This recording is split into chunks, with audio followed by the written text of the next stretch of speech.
Hey, this is Josh Safdie. This is Benny Safdie. This is Ronald Bronstein. This is Sebastian Bear McLeod.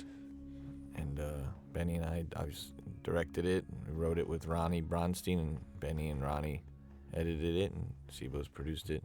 Quickly, we made it blue. Oh yeah, this is our blue period. Spacey. Sci-fi, baby. Hassan Rahim did these titles. Kept looking for some sort of ancient parabolic text. Albertus felt right. This was in Okeep, South Africa. Ronnie actually displayed a weak throwing arm, throwing rocks into Oh, that was sad. How big was that hole that we just saw? That hole was the size of a skyscraper. Yeah, it was massive. This is a copper mine that is secretly still active. Dangerous. Dangerous. Actively dangerous. We had complete control over this. These are mostly Ethiopian actors who live in South Africa. We weren't allowed to shoot in Ethiopia because it's the Welo mines are currently inhabited by Boko Haram, so it's kind of dangerous. This guy right here, the Chinese manager, My ponytail guy. It was kind of this was kind of like a prison experiment, the Stanford prison experiment, because everyone took on their roles, and I remember Maseo, who was shooting this, he genuinely felt endangered because the contention between the Chinese management and the miners grew to a fever, and people started throwing things, and this mine was the first time we scouted it. Remember, Ronnie? We had to take a little plane every single day to this place. I hate flying, but we were in this mine, and the first time we looked at it, I fell into a plinth hole, and each time we came back, there were more and more safety restrictions, which really showed the improvised nature of this entire section of the shoot. We prepped 9 days for a one-day shoot in Africa. While I was in this mine, Ronnie and Sibo were... Yeah, I was shooting B-roll for the footage that eventually shows up on Howard's iPhone. The 60 minutes footage about the history of the Ethiopian Jews. So Sibo and I were working with a group of Muslim men during Ramadan and asking them to wear yarmulkes. So the banging of the chiseling there, we were told by a safety professional, not to make loud noises, and we had a special part of the cave there of the mine there that was dedicated to be tapped lightly, and these two actors just went in on it, and I was just so nervous. I want to just say, those guys are very courageous for not wearing masks during that scene. The air in there was dangerous air. Oh, very dangerous. Yeah, they told us we weren't allowed to. Yeah, you weren't allowed to drink water. And bats. This this sequence, I spent a lot of time with Brainstorm, with Aran Denur and Rainstorm VFX to do our journey here through the gem. It is computer graphics, but they have physical models, which made it even more interesting. Like, we'd ask for them to do certain things, and they would say, well, the physical world in this computer world won't allow it. The title here is done by Randy Balsmeyer, who has done many great titles with the Coens and Bob Altman and Spike Lee. It was actually modeled after some of the signs we saw in the Dime District. Yeah. So here is as we're... And I remember when Ronnie... This is your colon, right, Ronnie? Yep, somewhere maybe at the halfway point of the writing process, I'd gotten my first colonoscopy, and I was When shocked. you say halfway, it was 10 years or so, Yeah, 5 years into the process of writing this. And, I was surprised to discover that after talking to the doctor that colon issues were sort of sewn up into Jewish genetics. So, yeah, it was a... But the connection between the gem and the opal, this is the first spoiler that Howard is the opal. This coming up with these graphics here is probably the most expositional we've ever been. I also you get to know. Actually, I'm upset that it doesn't say Lenox Hill Hospital, but you get to see his age, 48, his full name, Howard Ratner. I remember looking at all the different colons, and we had to find one that was relatively clean. Oh yeah, a dirty you colon. don't want is you don't want to absolutely see disgusting. that. You No don't one wanna wants see to it. see that. I mean, this This guy is very clean. it's a clean colon. The doctor here is our agent's father. And he, poor guy, he was on set for like 16 hours waiting to shoot this. This was on a stage. And this was actually the final shot of Principal photography. And Sandler was exhausted, and he was actually asleep in this shot. So the movie takes place in 2012, purely for pragmatic reasons, because we centered the film around Kevin Garnett's performance. Again, we didn't close this street, so you can see New York City alive. This we closed down. This was all. Except we kept parts of it open. For years, we had a scene where it was in the waiting room after the procedure, and he had no chaperone, and he had to sort of find a way to finagle himself out of the doctor's office. This set was. This was a set, which was very set hard. was a lot of fun. It's the type of thing that you Keith- dream up and you write about that dream, and it becomes so reified over the course of a decade that it becomes a point of frustration with your art department. But they did a great job eventually. A lot of Cash Out right there, who was Cash really Out. big. In 2012, he had one of the biggest hits called Cashin' Out. We have a lot of real jewelers in there. We have Andrea and Maxud. We just passed. Well, them. this is Keith Williams Richards right here, who is one of the great discoveries of this movie. If you ask him about his past, most of his answers end with "Let's leave it at that." He's a real, it is what it is Okay. kind of guy. This is our own spring water. Everyone on the block in the Diamond District has their own thing that they try to separate, that they try to vodka, create. wine. Yeah. A lot of people have their own vodka. Greg Una has 3 kilos of vodka. Everyone has their own vodka in the Diamond District. But we always said to Sandler, asked early on, he says, "Howard drink?" I said, "Howard does not drink. He is not a drinker. He's got enough going on. He's not interested in it. Maybe it's a Jewish thing." He said, water is going to be KMH's thing. That was a small thing, but they were both in the movie. Sandler and Keith they did a lot of their stunts, so that was interesting. Yeah, that was a nasty slap. Yeah, big time. This scene, there's a much longer version of it that features a monologue by Keith that is just petrifying. It centers around the burning of a dog. But we cut this down and condensed it into a title sequence here, credit sequence. So Tommy, right there. What did Tommy say to you, Benny, the other day? He sent you a text. His mom? Oh yeah, he sent me a picture of his mom going to the movie theater, and he said, "Look at how proud my mom is." He used voice dictation. He used voice, so it said, read to me, "Look it up, proud my mom is." But if you say that quickly, look it up, proud my mom is. It's amazing. I love that. Tommy was so excited. It was amazing to just see him fold into it all. Yeah, Tommy and Keith were special casting decisions.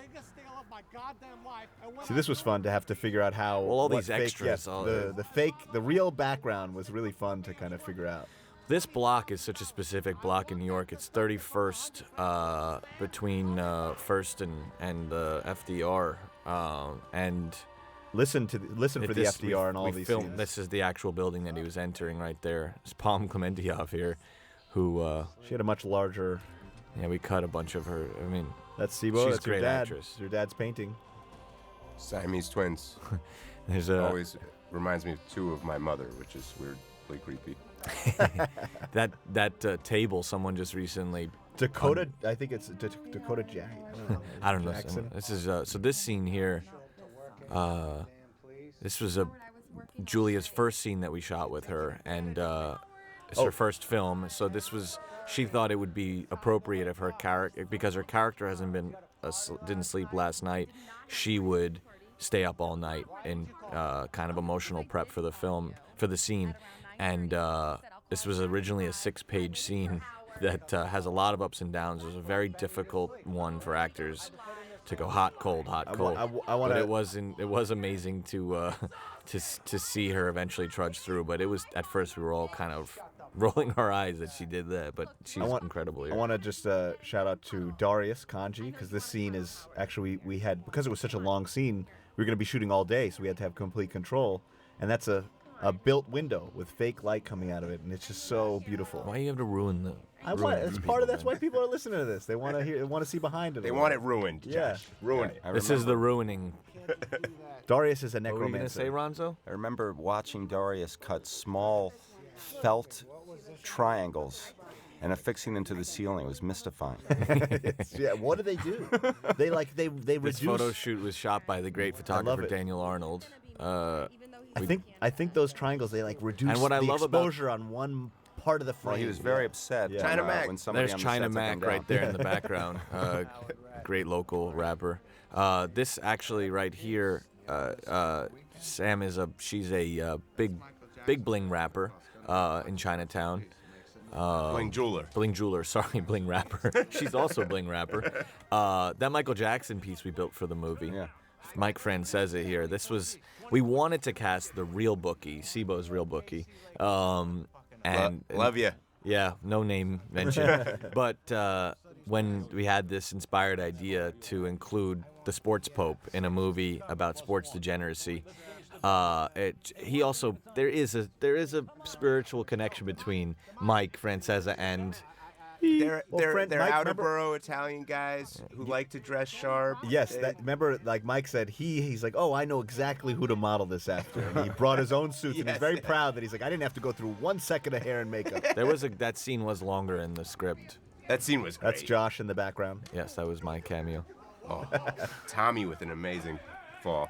So Yeah, he was actually he didn't want to get punched. He was very proud. yeah, look at a guy like that And doesn't he's want like- to get punched. yeah, and he's like, That's but then when Todd we told- Vopio right here, who was Sandler trailed a lot for the movie. He's a real jeweler, and a lot of Howard comes from Todd. But- he was really generous in his time and energy. I remember when we showed Tommy who was actually going to punch him, he's like, okay, I'd buy that. That's one of Sean the- right there. Sean is actually, he was on One Life to Live, which was pretty amazing. That guy played football at Notre Dame. That stuntman who looks like a teddy bear. And these are all live security cameras that you're seeing, which actually was helpful on the set because you had to have. There's a total- high-pitched sound right there with the door when the door opens that came from an additional sound recording day in the Diamond District when we went through a real double-door system. Kevin Garnett, man, this scene, you know, as a director, you have these landmarks in your script and your production where you have a lot of extras, and they induce a certain sort of anxiety. But when you're actually on the set, they're kind of like a big safety net to fall on because it just oozes life and I think demands the great performances. Yeah, and everybody's talking in this scene. You know, Right. everybody's talking. Right. And Every cut is like microsurgery. yeah, it's literally insane. And then on top of that, the blocking is changing at every microsecond too. So This part right here in the script here where Howard says, let me clean your earrings for you, came from time in the Diamond District research is something that we know that in particular with Todd. He said when you get a big high profile client in, you want to get the jewelry off of them as soon as possible, and it for a number of reasons. A, it allows you to look at the jewelry up close and then you can criticize it. B, it makes the client feel naked and they subconsciously want to fill that void and buy something new. And C, it's, you know, a nice gesture to give It's also it doesn't cost you anything. It's to also clean not something. nice to criticize it when it's on their Well, body. you can't. Yeah, You yeah. can't see it up close. So these are. It's also so the a Furby con- here. It's also just being. You know what's conscientious. crazy is we thought the Michael Jackson piece was going to yeah. be the iconic piece of the movie, and the Furby, which we went through such great lengths to create. I mean, those eyes are so frightened. It's incredible to see how much love the Furby gets. Right there, that's Arthur, who's Another jeweler. Another jeweler. This sequence right here on set, Sandler we embraced each other, and we did like 25 back and forths where he came in and out. Yeah, he's a crazy ass Jew. We're all crazy ass Jews. That's Roman, who's also he works for Todd, who was in the hallway earlier. So when I was doing, I won't say names, but when we've been on this junk tour, press tour, if you want to call it that. this subplot in the film, the fake Rolex hustle, was a much bigger one over the years, and I got really deep into my research, and there was a handful of people, critics or what have you, who were very interested in knowing about the details of the fake Rolex hustle and where to get them, and if I could share emails with the suppliers, and I did. The Rolex, by the way, the fake Rolex hustle, they make the movement in the same factory in Switzerland that the fakes are so good that sometimes the authorities have a hard time telling. I remember, Ronnie, because Kevin kept going up and down, and we're such sticklers about that we literally have to make it match every single time. The sound in the background here was probably, as an Insane. editor. I mean, you have 6, 7 people mic'd. Everyone's talking over each other. So you're really finding micro spaces between syllables to conjoin shots. This right here, when the cameras kind of move in for these tighter close-ups between the two of them, it feels almost like you're getting to see the main event at a boxing arena. You're getting to see Sandler and Lakeith kind of go toe-to-toe, and it to me is when the movie really kind of lets you... It clicks in. Click in. And it's it's this moment in particular where everybody's like, oh, well, why is everybody talking? It's because this moment feels so much more real when everybody is talking in the background. It's also they're partners, and I like that about. Oh, so Darian, who's showing up with the package here, Darian. So this was a stage, so we did our best to bring as much of 47th Street as we could. So Darian is the most trusted FedEx delivery guy on the block in Diamond District. And as you can imagine, packages in the Diamond District are extremely valuable. Everyone knows what's in them, even if they're generically marked. And he hasn't taken a day off of work his entire time working with FedEx. And when the jewelers saw him on set, they said, "Is that Darian?" I said, "Yeah." Like, how'd you get Darian to be in this movie?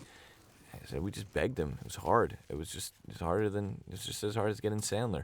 A little less hard, but he was incredible. Yussi, man, this is Maxud who has Tracks NYC, and people are getting a kick out of finding his Instagram and seeing his rants on his IGTV he and can't help seeing but that be this himself. is just as you imagine looking through fish while watching his Instagram. He's a real natural ranter. Well, he'll just rant. Yeah, he can't help but be himself, and that's what's beautiful.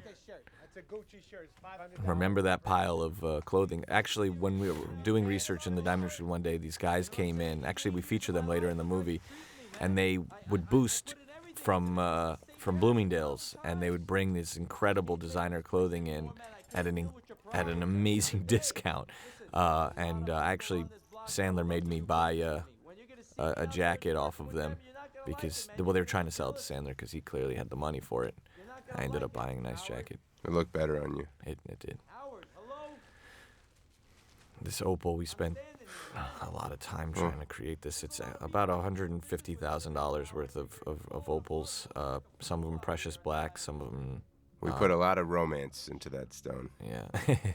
I think we even shot one at one point and had to reshoot it. People were flying all over the country to get these stones, you know? And then we had to return some of them. Oh, yeah, eyeballs. say eyes. Yeah, I had been projecting Lord of the Rings, of all things, and there was a moment when Ian Holmes' eyes changed color, and that became the inspiration for those diminishing eyeball effect in that moment. Just so subtle, I wonder how many people pick up on it. People are picking up on it. They are now. It's funny to hear that. We added all these cell phone rings, which is funny. Everyone there is checking out all the pictures that are on the wall there, which are loaned to us from Izzy Aviani, whose son appears in the movie as Sandler's son. One of my favorite lines right there. And I was watching the History Channel, trying to learn shit. Kevin was so good here, and this is probably like I love that line too. One though. of the Hold hardest. on. No, I'm in the middle of saying Lakeith's something. line, I'm in the middle of saying everybody something. wants to be a Jew. He I'm wants in the everyone middle to be of a saying Jew. something. I'm Kevin just trying here. to get deep here, Benny. Me too. I'm talking about Kevin. The fact that Kevin had to really just get into not only what Howard's saying, but an inanimate object. You know, it's such a not difficult easy. thing to do. No, Yeah. and he just totally folded in. And Here's that it's beautiful. footage, by the way, the B-roll footage that Sibo and I shot while Josh was in the cave. During Ramadan. Yeah. And take a look out for somebody actually Those guys, cracking those the rock, guys were right? So generous. This they guy were- right these there. guys were really generous. There's the guy on the right. yeah. He's the one whose leg gets busted up at the beginning of opening Yeah, shot all of the film. all of the everyone in Africa, in South Africa, we shot with was unbelievable. It was really professional and dedicated crew. It's like the nicest moment between Julie and Howard. No, I love how little the stone looks in Kevin's hands. You know, when Howard was holding it, it was So massive. that he says, check this out. It's my favorite, my best loop. That is Todd Volpio's loop, who, as you saw in the hallway earlier, and he was so nervous about. He would have lent us so much jewelry, but that loop was what he was most nervous about lending us. And he right had to, there. once he lent it to us, he had to give it to us for a long time because that's Howard's loop, and it's got to stay with us the whole production. He did not like that. You have here Daniel's beautiful score coming back in here, which is inspired by the space-based creation of Constance Demby, which is a instrument she created to erupt your chakras. Middle Earth shit is in the line that Ronnie, you were always like, you like that line, right, Josh? and I it doesn't make any sense, but that's why I like it. And it was, Kevin didn't have any pictures of himself growing up, so we had to really go through a lot. For that moment, we actually had we had the buzzer, and we the didn't detonator. with the detonator, and we didn't tell anybody when it was going to happen. So we let the scene play. Everybody was talking, and we controlled when it was going to happen to keep it as a total surprise. So if you rewind it back, you'll see everybody's face when that happens. I always like looking at that. Yeah, Here's the moment where Kevin becomes an actor. Yes, I agree. This frustration. I can't do it. God damn it! It's set for auction. I can't. Why the fuck would you show me something if I couldn't have it then? And I remember talking to Kevin, and it's like just the fact that like you have to be comfortable just showing that, even though it's fake, you know, you have to But really be he's comfortable right. letting it out. Yeah, of Kevin's course he's right. Yeah. Why would you show Yeah, it? what's the bit? You're What's in- the point? But it kind of means more coming from an NBA Yes, All-Star. yes. 'Cause he's had everything. Of The course. idea is he's gotten It's everything he wants totally for 20 inappropriate. years. It's totally inappropriate. In a way, you would think if you didn't know how bizarrely emotional and Howard is, you would think this is part of his selling tactics. and to increase, Yeah, I did. to I was increase the- convinced. to increase the tension in this moment, we went back and recorded a bunch of other people who are actually in the showroom to goad Kevin and goad Howard to really make it another. Howie Bling is his another level. Instagram handle, which is, it's just perfect. Look I at love the when phone here. KG Look at the gets phone here. schwitzy. We actually had the actual 2012 iOS here. Look at that shutter. Yeah, Apple hooked it up there. Give me the Celtic ring. I want the ring. Howard, come the fuck Collateral. on. We need to make sure. I love that. The I thing love is, that this Kevin makes- lets him. No, I know. This I get it. collateral makes sense. Yeah. What was anyone expecting? That's why Kevin's the most dignified character in the movie. He respects that Howard wants that. Oh, that Knicks ring that right says there. so That's much. Yeah. That 73 Knicks ring, it's Tom Riker's, which is the one that would make its way to auction. It's just speaks to Howard. I believe Howard was probably in the building. I think that his dad got him into the building, and he just speaks to an illness, which is Knicks fandom. And also, it's just one of those examples of a very small, little practical detail pointing to something almost unreachably psychological. There's a history there. Black June, pal. That's an improvised line from Lakeith, and he actually just wrapped up the Fred Hampton movie, so he was reading all about the Black Panthers in between days on this film, and it's just such a nuanced, beautiful, deep improvised line to throw back in Howard's face this concept of Black Jew power. Does anyone know that his son is supposed to be taking a shit right there? No one would know that. Yeah, that's our. He says Alberto. That's our dad right there in the red shirt, who used to work in the Diamond District. There's. Love this Should shot. we Yeah, it's expose one of the my gold favorite screw? shots. Should we expose the gold screw? Nah, it's one I'll of my keep it that's set- one I'll of keep my it set. favorite shots in the movie right there. And these two are the best. That cue too is really gorgeous. We got Ronnie Greenberg and Marshall Greenberg. So these guys are twins. I met them in the Diamond District. This scene was originally planned for a different cast.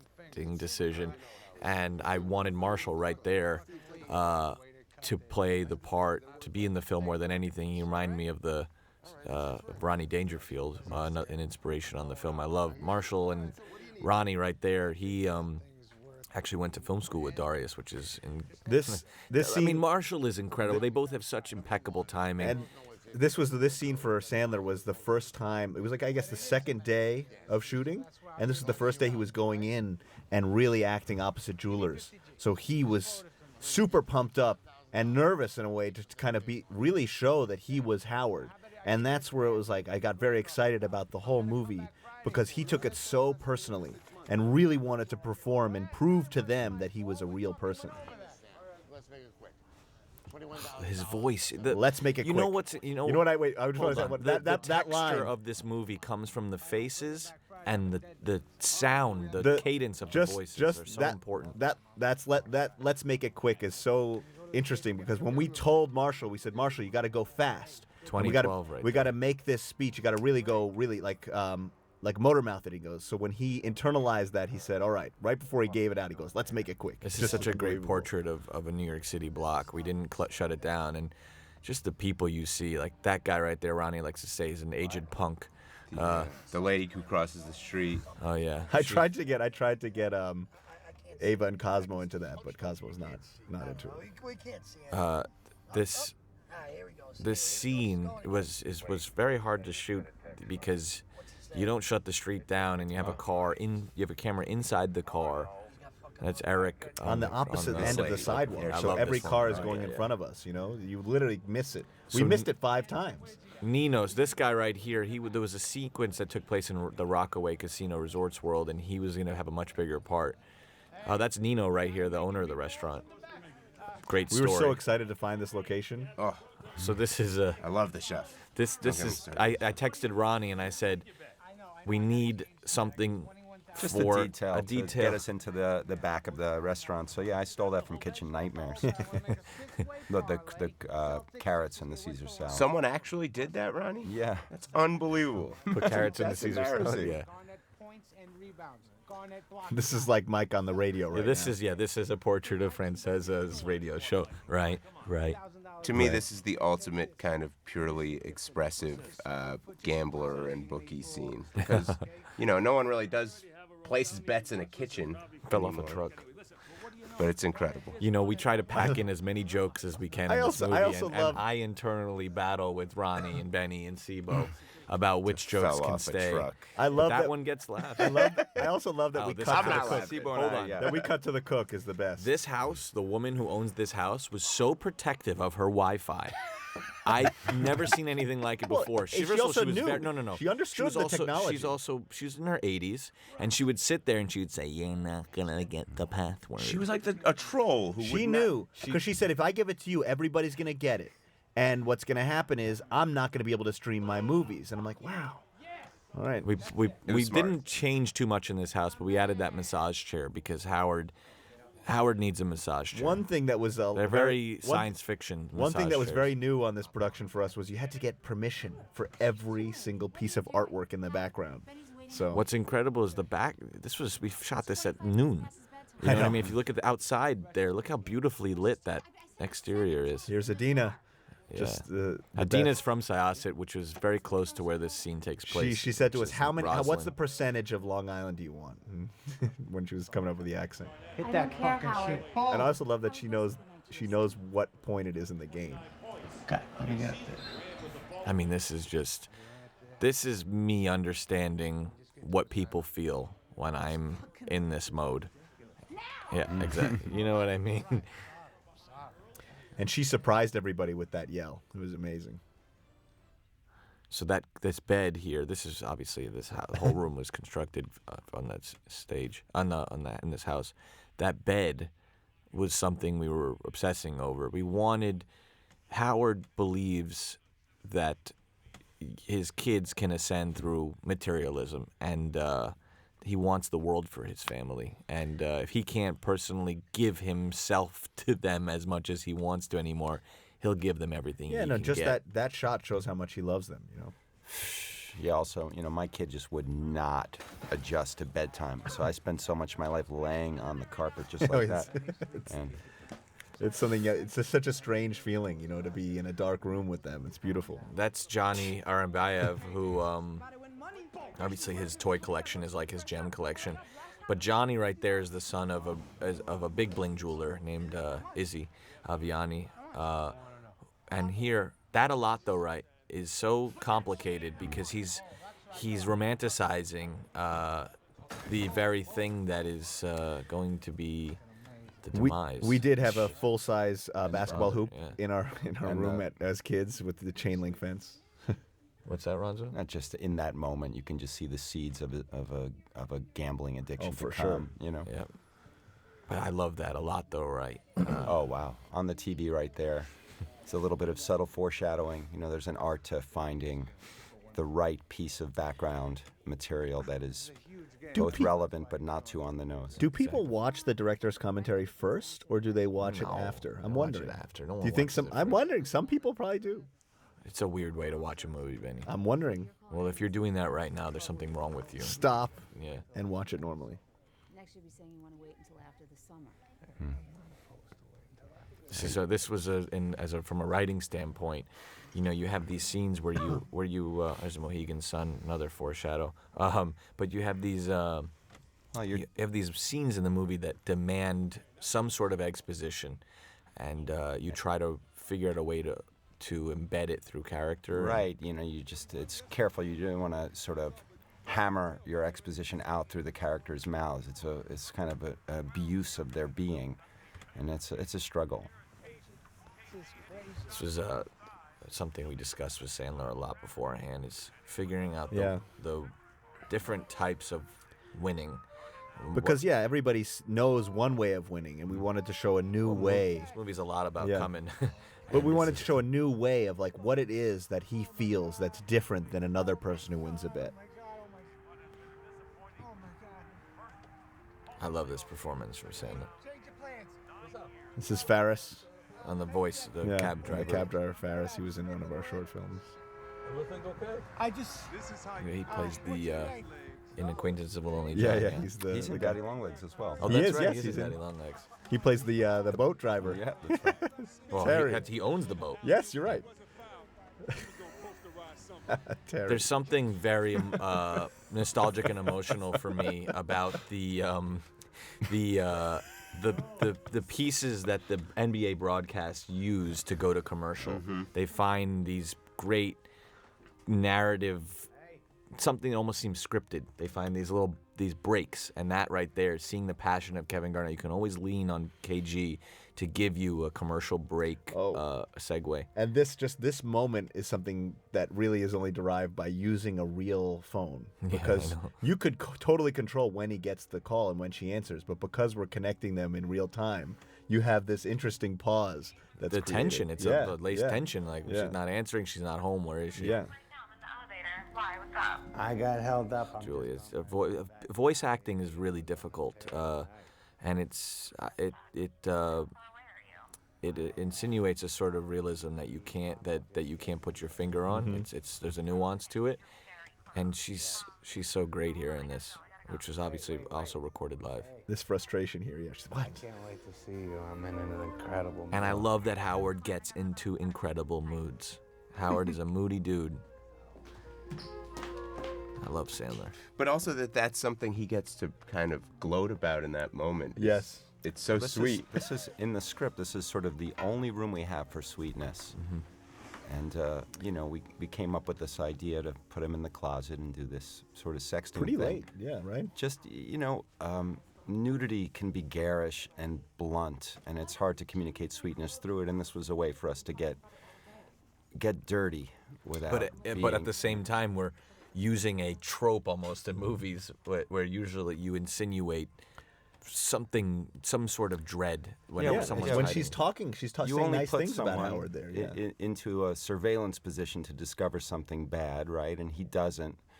But it sort of plants a seed of expectation, and then that's, Well, they both that have. comes to fruition. Certainly, pretty much the next time you see her. I love that they both instinctually know to celebrate with Smith and Walensky's. This is probably the quietest moment in the movie. Yeah. But of course we had to. I saw riddle- somebody said like, I love that. Somebody said to me, I love that Howard has the noise on his phone. It was something says that something about actually I battled with because it doesn't make any sense because you would not want to call any attention. But there to is the a fact type that of person who does have the volume always on their phone. But if you were hiding in a closet, But it was a you spur would- of the moment thing, you know. No. If Howard was hiding in the closet, he would turn his thing off. It's on for expressive We also want purposes. to show the texting and have that sound increase. Well, it's just like that sound of technology Yeah, is such a it's important. Is such a hard grab at trying to make it real.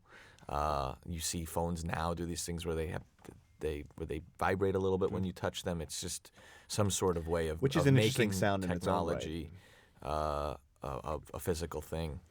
Actually getting that sound of the finger on the screen was specific. Yeah, we touch glass all I the know, time. it's Think such a about how weird weird thing. that is. And I love, this is actually a very funny thing that Sandler, he just said it to Jackie, his wife. She always thought that this was shot on location. But Sandler's like, I was actually looking right at Benny when I was texting this stuff. So she's like, oh, I wish you had told me that. Julia that was I think the second take of her reacting like that, which is again not easy to do. But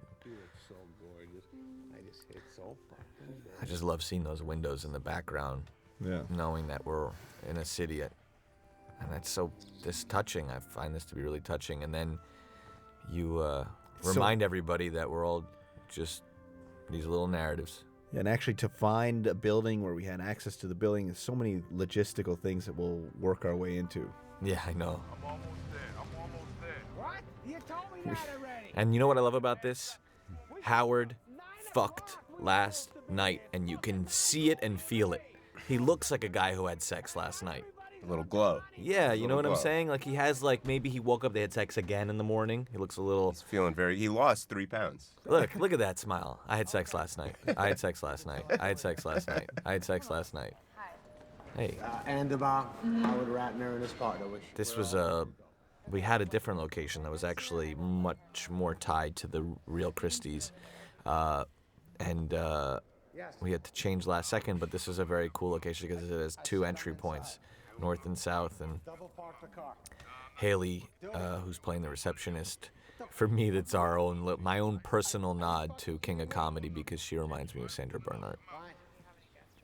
And obviously Rupert has the great interactions with the receptionist that Howard's just screaming "fuck" in a That lobby. he's very nice and cordial when he's in front of her, but he thinks as soon as he walks away, he can Mitchell do that. and Stewart here. So actually, that's Mitchell. Mitch, actually, yesterday someone asked us to sign something, and they said, "I'm so happy you put Mitch in the film. He would normally be here." I said, "Mitch would not normally." Mitchell right there is a big autograph collector. The funny Paul thing- McCartney so- has broken his eardrum. Rod Stewart probably has nightmares about him. So Mitchell, That cast, he was like, "You really want me to put the cast on? How'd I break it?" I said, "You come up with that, Mitchell. You figure out how you broke it." Mitchell was in a short film of ours a long time ago, and when he came to do, because we had to do a rehearsal, we had to put him on camera to prove that he could do it again. And when we had him there, he brought his brother to the audition, and he said, "Maybe my brother can get a job too." And we're like, "Of course." Stewart actually, his brother recorded a full album of music for the movie It's pretty good. With lyrics. with Yeah. lyrics. Yeah. And song I titles. love these two just because I love the hierarchy that it creates in Yes. the movie. The scale, the relationship between a Mitchell and a The two and an types of Arno. heavies, yeah. You have Mitchell and his brother, and you have Keith and Tommy, or Lakeith does something really interesting before he got into the car, where he squeezes his trap on his shoulder, which is his way of letting him know how stressful this life is. But I love Lakeith because he's so smooth, yet in control, yet also stressed out with his own problems. also that he just doesn't turn the music down all the way while they're having this conversation. Then we're going to practice. I mean, this was interesting because if you jump into Lakeith's character here and Damani's character, the Damani character, he's in a spot right now because when you handle big superstars, you don't know how far you want to push it. You don't know. You have a limited amount of asks because because the ego is such a hard thing to manage, and he doesn't know what he's gonna do here. He's gonna show up with a jeweler and tell him, "Give me this thing back that means a lot to you." The scene we wrote on the way to the location. Yeah, on the way to Mohegan Sun, yeah, because Rajon Rondo was supposed to be in the scene, and it missed his centered flight. around him, and he fell out last second. But this is one of the scenes I'm most That's most why proud Howard of. says, I kind of hope Rondo's in there, you know. We did too. But the New York, the Jews and basketball thing is a deep. It's you look up the history of Jews in basketball. There's articles and they're all fascinating. I'm not gonna get into it now. Sick. Basketball City. Love this place. There's certain So phrases only that just Howard. stick out. But just for a second, imagine you're a jeweler. You go to an NBA practice facility, and you run onto the court and take a layup. I mean, that is Howard's sin. Is he can't get out of his own way. He's so happy. His mood dictates everything in his life, and because he did that, he's now getting boned in the locker room. Well, because Damani's got no plan there. You know, Damani, what is he going to do? Damani was so Yeah. grateful that Howard can't get Yeah. out of his own way. What was he gonna do if they Ralim both right showed there up? on the left, who he's talking to, she was the warden of Manhattan Detention Center in Rikers Island for many, many years. We've put her in a handful of things. She's a sweet woman. We met her during research for Good Time. That's right. She helped us a lot. Yeah. I love people pausing to see the other text that he sent. I call this the head turning scene. Adina's so great in this. And I just love this. You know, I grew up on the North Shore of Long Island in this exact culture. And Your setting. Just the way Jews talk about vacations, the way other people talk about the weather. And it's such a status symbol, you know, like, where'd you go? Oh, wow. And in particular, Karen, who's playing the other mother there, who's you'll see her husband Aaron, we grew up with Yes, him. he's one of He actually scaled a 4-story building when he forgot his passport and broke And the he's, window. he's and in snuck Daddy Longlegs too. He's great in Daddy Longlegs. No music. I'm allergic to music. But just that couple right there, you know, you can give setting is something that often people think is tied to shots of landmarks and locations, but I believe setting is tied to characters and people, and they are. They tell you where you are. And there's in the world right there's now. something that Aaron does in this scene which is so amazing. They're having this whole conversation, and then he realizes that Howard has just started paying attention, and he gives him that little 2-word summary. No vacation? Yeah, He but brings it's him up on to the speed. trapeze is the Yeah. line that, Yes. that sticks out. I mean, Jews on course. trapeze. Yeah, And Karen's line, that she Absurd. says, the morons in Cancun being prideful it's to be just because who so- doesn't want to be a moron But on it's not even vacation? that. She's just so centered. Yeah, Yes, yeah, yeah. She she's- is so centered. I know. I That's wish I her. could be like That's her. Like, hey, yeah. I guess that's what we'll do. Where are you going? So this sequence obviously is a big narrative turn because everything is technically going right except for the hiccup with the opal. He hit his big bet, and you know, it's pretty scary to see people show up at your kids' play.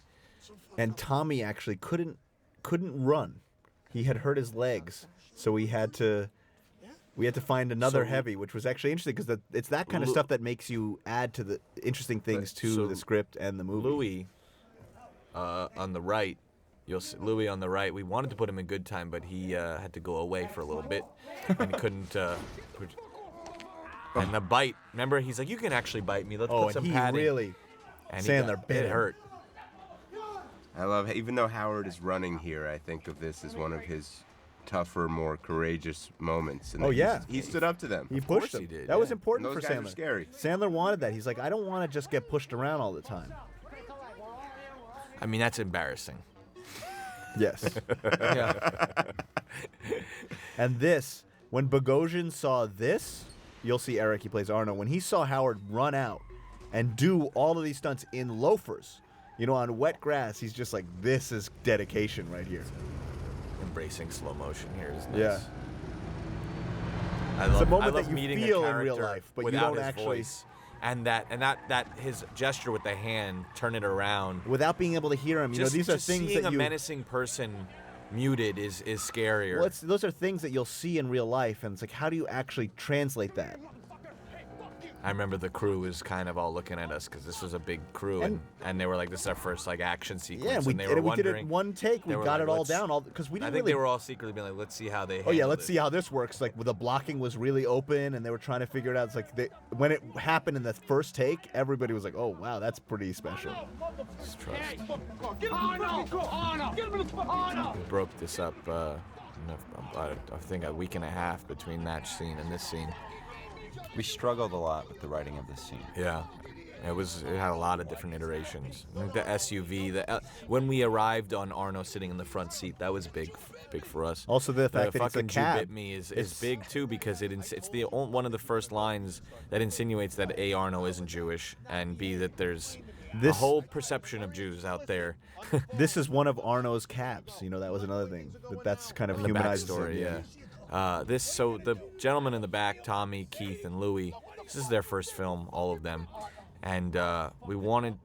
This obviously is a scene with a lot of exposition in it as well, and Which is why it was a struggle to write. Yeah. And Eric, when we were shooting this scene, because we encouraged Keith, Tommy, and Louie to to improvise chaos in between their lines, and it created a kind of cacophony of noise that Eric had a hard time finding his way in for his own lines, which were very, very important for the movie and for him. So early on, one of the early takes, Eric smashed the dashboard and said, "I don't know about any of you, but I got lines I fucking gotta say, so you gotta give me my room." And I had to go and talk to Eric and explain to him that his character is a lot about posturing. He's in a situation that he doesn't really control, and this is the first hint at that. And if he can't get a line in, he should assert himself and feel free to add improvised lines like "shut the fuck up," to let everyone know who's in charge. And that's literally it's for an editing point of view too. You need him to get everybody to be quiet to say those lines. And it's funny because if you look at Louis in the corner, his cue to punch Howard was so specific. He's literally sitting there waiting to hear one word. And that's why you see it kind of makes him laser focus on Howard. I like to think in this scene, Tommy was using Howard as a human stress ball. Yeah, Sandler was covered in bruises after this scene. Because look, they are manhandling him, and look, he is actually getting choked right here. Right. That's actually Sandler not being trying able to breathe. pull the arms off, and they didn't know that was real. But there was a stunt coordinator was in the front looking back, and he called it off right after that. But man, yeah, that's why this. And this scene was total chaos. Josh and I are in the trunk. I pissed my pants here, actually, right now. I released 1 second of urine. Because watch this right here. Sandler just gets demolished. He gets covered by people, and God, it was so physical. This was a stressful day. Yeah. But everyone was so. Eric is so great. And that the look in his eyes in this whole scene was so important because he doesn't know. Is this where he wanted this to go? It's just the idea of a guy who's making a decision that he knows he has to make, but not knowing the reality of it, how it's going to play out. And Scott Rudin wanted us to take that line out. We kept it in, but I think he liked it in the end. Oh. That fucker rotten. Fuck you! Louis adds so much to this movie. His face. I have to pee. Can We're gonna pause it for a second? Or do you want to keep going? Pause it. Okay. Take a break. All right, you fucker. Come on, guys. Don't look.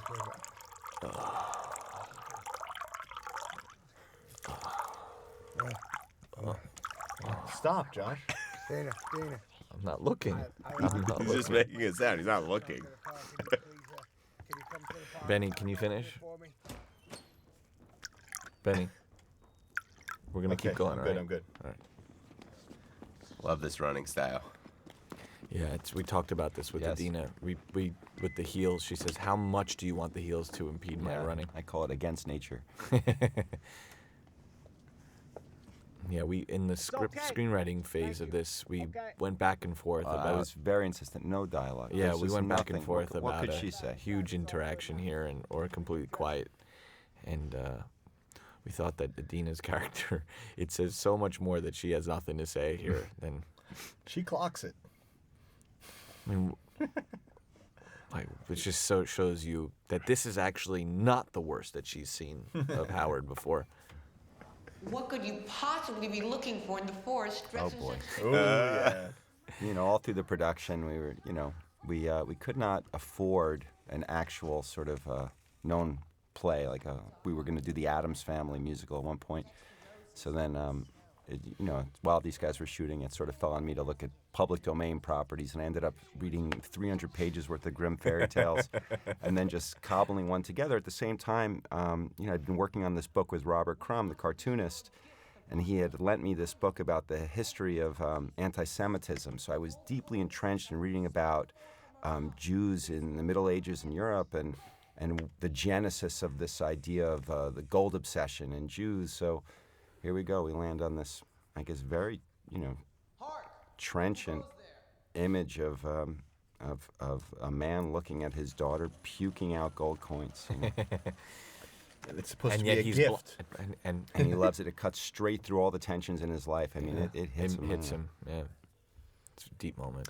Something very nice about seeing Howard have showered in his home. Look at that muscle. The call you pick up when you know it's me, you don't? What was that all about?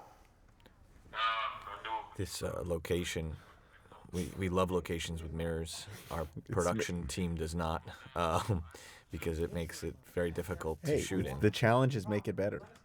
But And then I when we saw this closet on location, it was a eye-opening. I love sound. cedar closets. I love the smell of cedar closets. And the sound quality of this place was amazing. Yeah, we actually cut out Sandler's in the character development. I went to Barney's and I went to the cologne department, and I asked them. I told them I was buying a cologne for my uncle, and they said, "Well, what's he like?" And it was a great exercise for me. I had to kind of describe Howard, the garishness. I said, "He's the type of guy. If he was in this room right now, you would certainly know that." And they started to give me, show me a lot of scents, and we ended up picking one, and we cut it from the scene. But he is applying tons of cologne. The thing I love about that previous scene is that amidst all the tensions in his life and the text, there's a portion of real estate in his brain that is just trying to determine what shirt he's going to wear.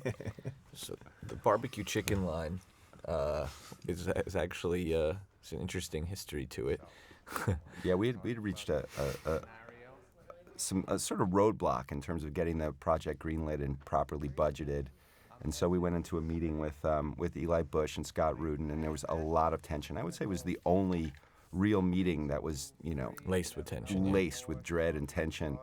And Josh decided to cut the tension by saying, "Oh, is that barbecue chicken?" Yeah. And the response he got was, "It's just chicken." So yeah, we put that in the script. Yeah. Small talk sometimes is so naked and ugly.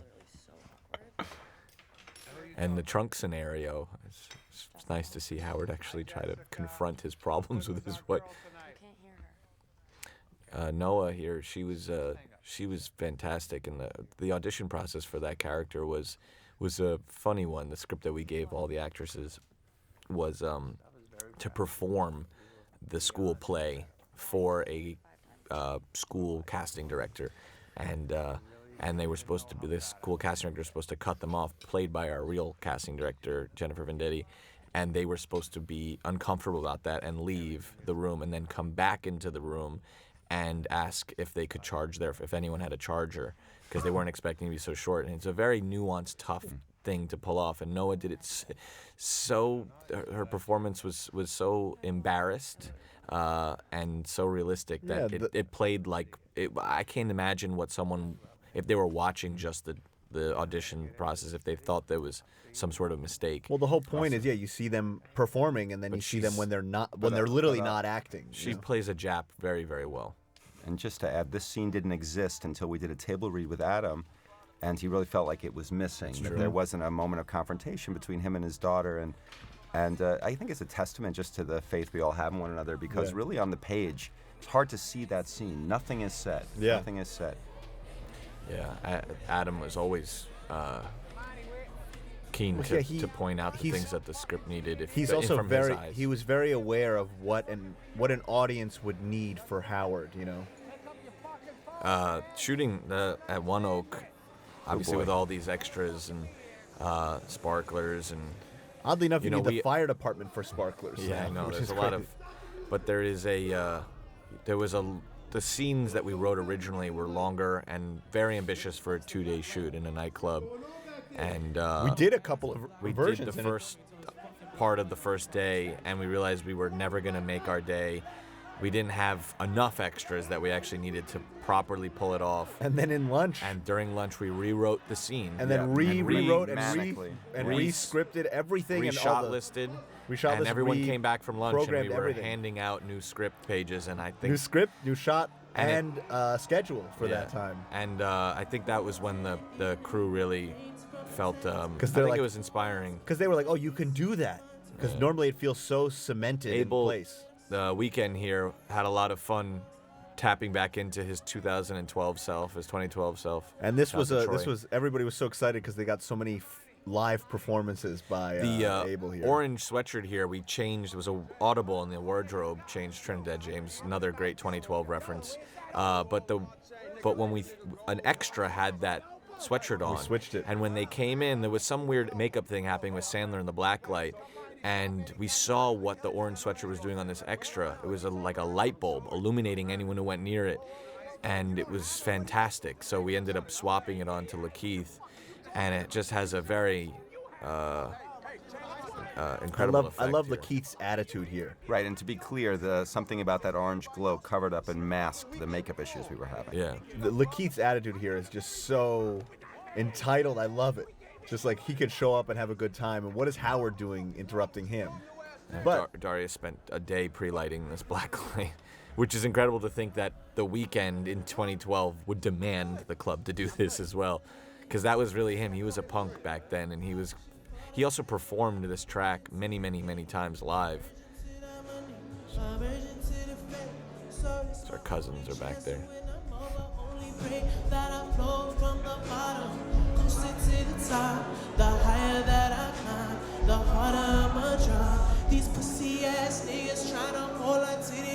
Moment right here where you let them, when you look back, we still fighting? Yeah, we're still fighting. there was something so incredible about when you were editing this that it totally lined up with the song. You know, it was total kismet. It was beautiful. Temporally. Yeah, the song length was exactly as long as it This was. is a nice moment here where he's seeing Yeah, we had his no girlfriend. Yeah. extras His Yeah. with girlfriend. which to elongate the scene. His girlfriend here is. This is what it's like to see true innate greatness. A person who can just open their mouth and sing like this, versus having to move the world around to get greatness. Is it off? The scene was longer, and the script was definitely more provocative. Abel was pushing us to use it. No. It went farther, but Julia here. It's funny. When we showed the film down in Atlanta, and after the screening, I saw a bunch of people hanging out in a parking lot, talking about the film casually, and I was like, I'm very curious. I'm gonna go listen to what they're saying, and they were having a debate about the morality of that scene, or the personal moralities, that what if they would condone their girlfriend doing what Julia does in the bathroom there with The Weeknd. And half the group was saying she was doing it for the cause, she was doing it for Howie, she was doing it for the business. And then the other half were like, once she touches the dick, it's game's over. Like there's no more discussion. And I joined in, and they're like, well, who are you? And I was like, well, I was one of the writers and directors of this movie. And then they loved it, and yeah, it was just cool to see people anonymously talking about the movie and taking a side there. That's Flawless, Yes, right there. Greg Greg Una. Una, who's a jeweler who was very receptive to us early on in our research, going back to 2011, taking us in when he used to go by Mr. Flawless. It took him a little bit. He was so to be in this was a lot because everybody's talking. Is all this. But he's been at One Oak but he many really- times, so this was an easy, I think. And this little look he gives right here. But is to so go back to special. the bathroom, that the ambiguity is what was the key into that for us, Yes. right? You needed to fall 50-50 on it. And then again, Sandler not stepping down.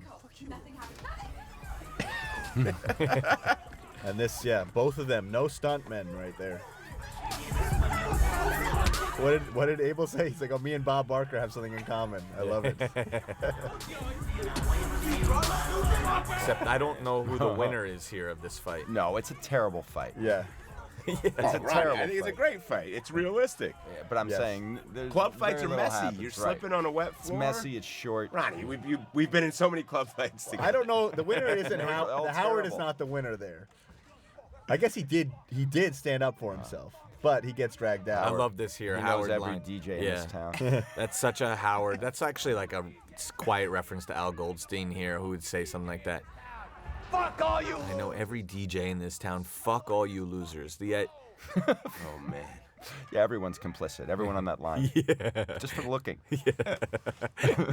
This was lighting this street and shooting this. The first take we did, we put the camera pretty far away, about a block away, and shot it with long lens. Oh boy, we were one of those scenes we were so apprehensive going into because it demanded so much performance-wise, and it was in a way so easy because they Well, were Julia so brought on it. point. Yeah, and it's the type So of thing did that you Sandler. really don't know if it's going to work until they're there doing it. I mean, I've been in this situation before. But- the dramatic, I mean, almost. everybody's been in this. Yeah. But situation. they both get in it so deeply that they were just kind of. That's what's great about living in a city is your private interactions are really your own.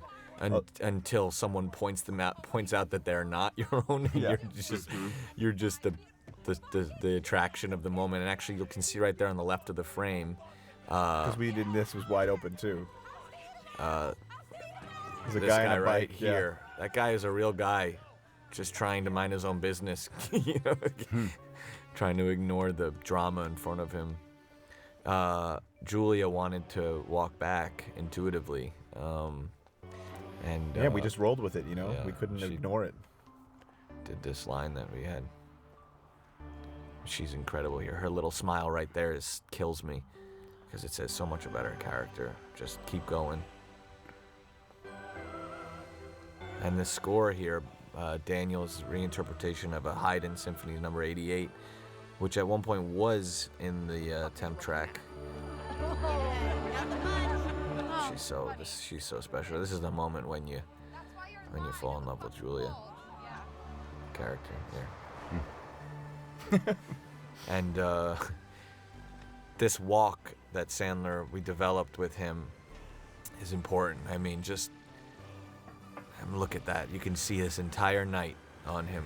And he's still looking at the phone. And we said, you have the phone out just as a distraction. You have no interest in it.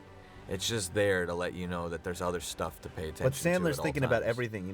The little limp that Howard has here. He's always aware of these little idiosyncrasies of his character. Back to his spaceship, which is what I referred to this office at And night. at this point, Howard's got nowhere to go. There's something about offices at night that they do have a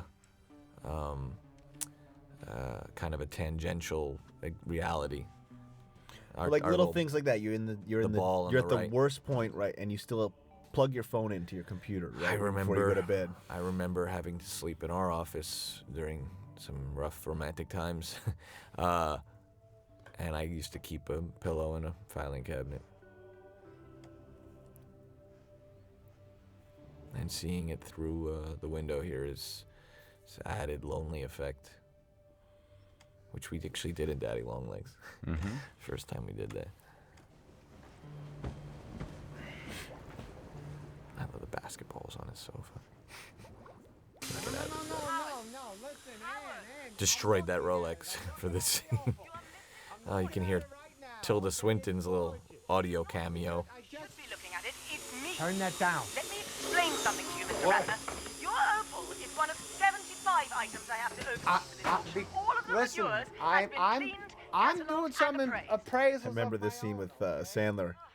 We kind of would just roll through all of these phone calls that were happening, and he had to be on point with each different person. He's this way. He's this way with Anne. He's this way with somebody who he's trying to get information from. And then he's this way with Julia. Well, I'm sure if anyone has ever seen a documentary or a period movie where you see a telephone operator who has to plug in all the patches, that is Howard's life, emotionally and thematically, and this is really the closest you get to the life of Howard.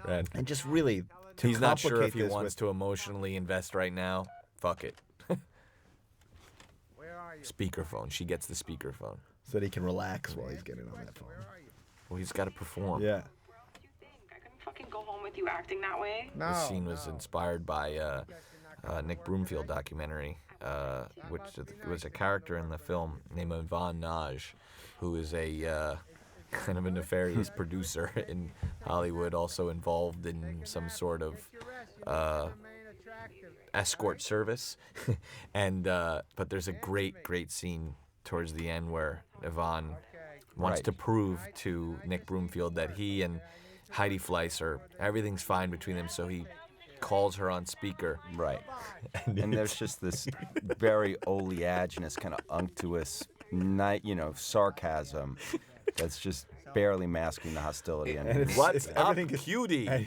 It's incredible that the character lives as such a pastiche. Yeah. That's an influence, and Todd is an influence, And Al Goldstein and Rodney Goldstein and Dangerfield, Howard Ratner. I mean, so many people. This is But he Natasha pulls Lyonne them here, all sorry. together. It's one guy. Natasha's great here. Again, it's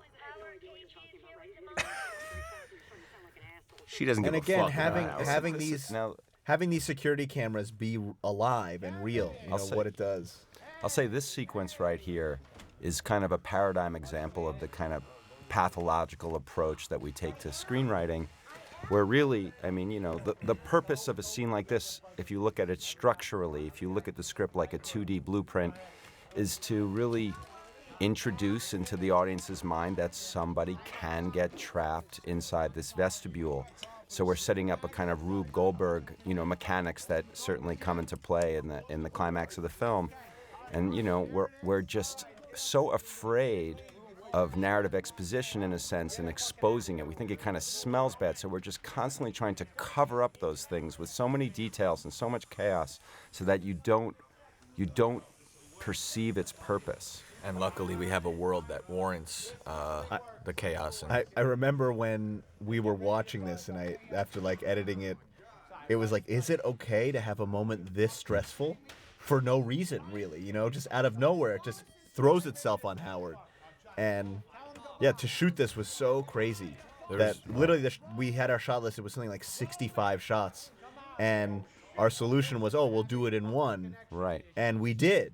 And we ended up, of course, cutting. Of course, yeah. Then it's like, okay, let's get all this stuff to take it to another level. But it does connect all the spaces in an interesting way. But all that tension and anxiety embedded in the scene, there's a cathexis that happens when that chisel falls down onto the floor. You put so much in it. 45 minutes later, we were like, oh, okay. This is also the point, just in making this, or maybe it was the first time in the edit, I don't know, the whole movie, the cacophony of this scene became music to me. And it started to... Yeah, there's buzzes. There's so many sounds that are going on. I remember after we finished the scene, Darius was like, "Okay, so we got it. We did it in one take." I said, "Oh no. We have 40 inserts, that we want to do." And there's something. There's also, some. Wait. I want to just say there's something about cutting to Howard behind the glass, back and forth, and it feels like it's totally just this is how it happened. How can you possibly cut to Howard behind the glass without seeing a camera? And there's something subconsciously that does to a viewer. The Sean in the background of the bodyguard, it was very important to me to identify or define his character in a very succinct way. And I just thought, giving him one line, "I'm claustrophobic," does so much because you really feel. Yeah, he was actually. He was feel him. We told him that he was afraid of being in that space. He said, and "You're that. I said, "Yeah," "You're but then he said it. claustrophobic," He yeah. said it in the he said it there, which was really funny. I just love how tall Kevin is. All these shots kind of. We did design the showroom to be smaller at this moment, at this part in the middle, to make it more exaggerated. Yeah, the height of the showroom was defined by Kevin's height. I love seeing basketball players duck to enter spaces. He'll give it to you for a ring from me. I'll see you later. He'll go to Boston. This is bullshit, yo. This shot right here of Damani was very important. It's where it's with you. Every once in a while, the movie will take the point of view of another character. I love that Kevin says that. Be better than this, Howard. The tag on Howard's shirt was also a funny decision with Miyako Bellizzi, our costume designer. That his life is so chaotic that he just grabs a shirt that he bought off those bootleggers, those boosters, just threw it on without checking to see if the tag is still on. And this was a moment where this was hard to get at on the line set. right there. You know, we really had to get them. We had to take it to another level with them. We had to like blow it up and just get them excited. That line there, it's a fucking rock dummy. It's such a sobering moment because it reminds you that it's just matter. And yeah, I just remember it's like you just kind of have to throw it to the wind and say like this will work later. You know, when it all gets back into the edit. Because their performances are so alive. I love the desperation on Damani's character. The boxes are mad expensive. Yeah, there's kind of a sadness there. Ronnie's voice cameo here. Yeah, these guys wanted me to play the Doctor in the opening as well, but I knew I couldn't carry that weight. But I love you in this scene. Oh, it's just choosing routine. colon cancer. It's just routine. I'm telling you, man, this one meeting I had with after this colonoscopy just was very, very informative. You said it's good? Yeah, I said you're Oh, good. Thank you. I love when I showed Dad the movie for the first time, Benny. He was leaning forward to hear the dialogue as before we mixed the film, to hear if the colonoscopy is clean. It was very important. It's the only good news he gets, but it doesn't matter. You know, God's he's giving him a pass. He doesn't care. You know, here I'd been watching the Ten Commandments with my daughter one Passover, and you know that moment where the Euphrates turns to blood, and yeah, sure enough. But you get the Gatorade What's funny is that was so the ASPCA insane was to not get allowing us to turn it red. It had to be blue. Well, because the red would stress the fish out, and when we finally got them to do the red, they said you can only have the fish in there for 15 minutes. And of course, the way we shoot the scene, you might not even see the Gatorade go in, you know, and make that happen. You just gotta trust that it'll all work out. This scene here is an embarrassing moment. It stems from an embarrassing moment in my life. It's just the idea that the smoothie is such a loud detail. And it's true. If you're in the middle of it, just speaks to the lightness of which she's taking this drama. You only get a smoothie if you're in a good mood. No one gets a smoothie don't get a if you're smoothie feeling. if you're rushing Well, somewhere. Yeah, because I mean, it takes time to make. yeah, but you beyond that, Yeah. a smoothie is a good mood it. drink. You know what I mean? I agree. But it is a representation of a certain amount of time that you had to wait for that thing to happen. Of course, we call the Q smoothie here too. I love being These in an elevators. elevator. You're trapped with someone. Yeah. That carrying case. When I first saw them in the Diamond District, they were invented for dental instruments. It was or Evan implants. Yerman, remember? He showed us a bunch of stuff. Yeah, for a while we were There trying. we go. There's Ratso. Again, welcome back. Great line from Sandler that he improvised. He abandoned our own line. That's the reason why you cast a comedian. And like all of these passing dialogue lines that you're getting, we really go back to the district and just record people on the street getting all of that. The electric satyr. And we had two different locations in mind for this.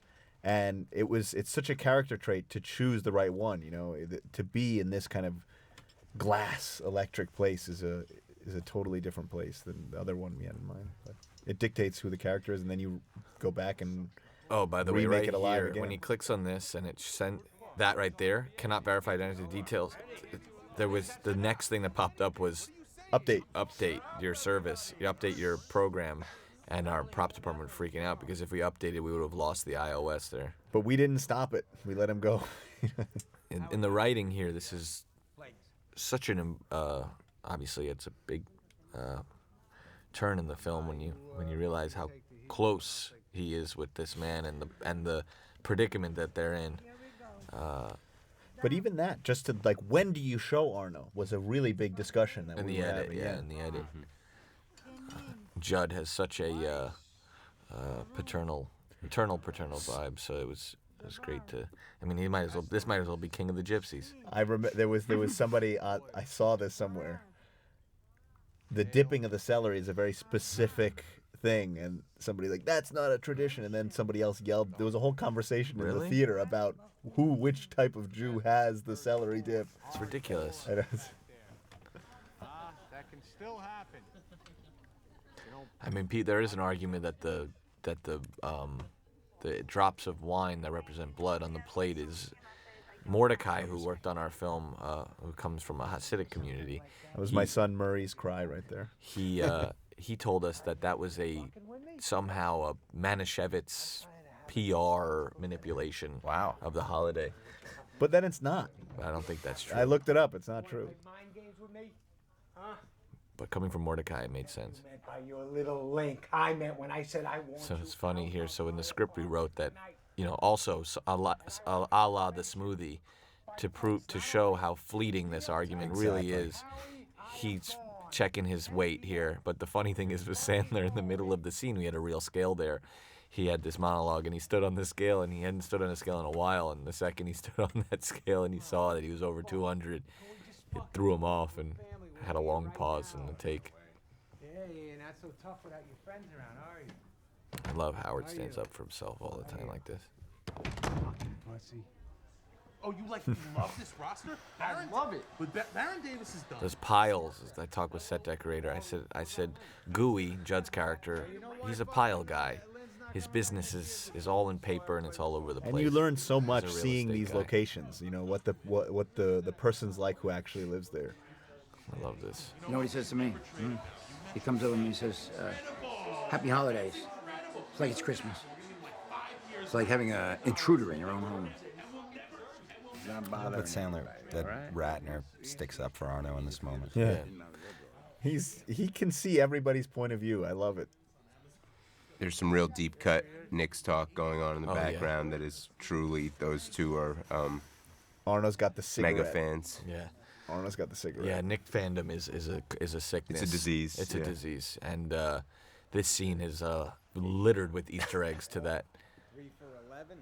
It's tough to find, in the writing of the movie is one thing, but then when you actually have to implement this concept of using real games within your fictional world, having Kevin have a great game followed by a bad game, ending with a great game is not easy. And we were lucky to find the series against the Sixers in 2012, where he had a bad game without the opal. When you look in context, KG looks like he doesn't have the opal right there. I mean, it looks like he's acting for the movie.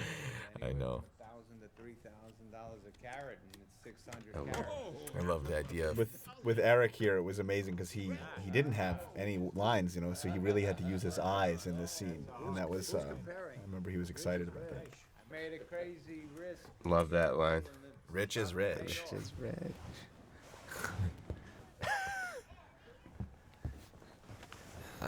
I can't believe that we're the first film to include the Offie Coleman. That I know of, at least. I love Especially that since Howard told his son where the Offie Coleman was.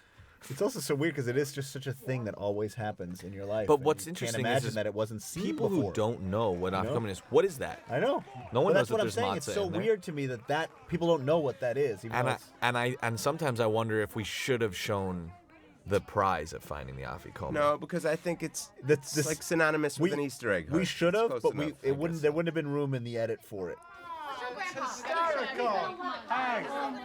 So yeah, this is every Passover my mother would put on her bat mitzvah dress. That's true. It's a true part to of prove my to family. everyone she can And still fit in it. I love that you didn't tell her until she saw the film. That's right. You didn't. What did she say, Ronnie? That's what she Lots of said. things. She said, "Oh God." Oh God. This scene is very, very, very special to me. A lot of care was put into both the writing and the cutting, and it's something like this from editing standpoint is just so in my wheelhouse. It's just like a little two people in a quiet space, and it's like an existential medieval duel. I love having control of the rhythm. And I of loved placing that painting behind her. The naked back turned to him. Yeah, She's so amazing. She's so amazing in the scene. This is the scene that we you kind of earmark in the schedule, and you kind of look at it as the performers do and the crew does. Kind of like the Because it fight is- outside. Because it has so much meaning, and you know that it will be such a landmark for the audience as well. So you talk. That's probably the scene I talk to Dina about the most. And a lot of personal things that we both discussed to get her here. And first take, she just really wowed the entire crew. In this moment where he says, "Look in my face," and you see his dopey face, this is a great example of one of the great benefits of working with a star and someone who's accumulated so many years of good faith or a deep relationship with an audience over decades. Is And that their relationship with his face. With his face, Yeah. and you get to take that energy and use it, turn it back inward into the movie. This scene is probably the scene we personally all quote the most to each other. Sandler's there's We don't something have to do there's it, something yeah. so confident but also vulnerable about his performance. Say yes, what? I Say love yes, that. what is it's just Just like trying to telegraph to her what she. It's unbelievable. Looking at you, and if I had my way, I would never see you again. It's because you're mad. You can punch me if you want. I love that in Howard's mind, he thinks that the way to Adina deal actually with goes any- for it. Yeah. Adina goes for it there. And this is the tidal wave of Yenta right there. Just this roiling mass of Jewish women. And then Sahar right there. I hate the fact that she can't fit into hers. It's real sisterly right there. And Adina's excuse is really awesome. And this, you can't make a Long Island Jewish movie without including Billy Joel. Actually, 106.7 right there is a reference to Daniel Lopatin's musical act name 106 Tricks Point Never, which can't derive from 106.7 in Boston. 101.7 or something like that. You can have it. Look at the way you're playing. Go right. Why are you taking Lex? Just developing the whole vibe in this car post Seder. She wants Is her really, house. She something can special. have it. It's right there. Go left. Go left. And just the ways of which you leave the city. You know, it speaks. I mean, with our dad, he always wanted to take the 59th Street Bridge because it's free. You're a Triborough guy. Yeah, I You're love the 'cause- Triborough. especially when you were living in Harlem. I Let's love take the tunnel.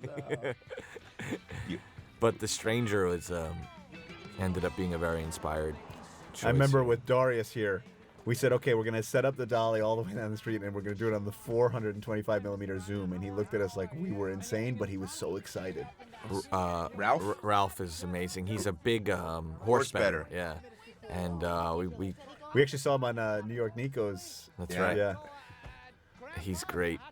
He just adds so much. Just Mr. Ratner, I love it.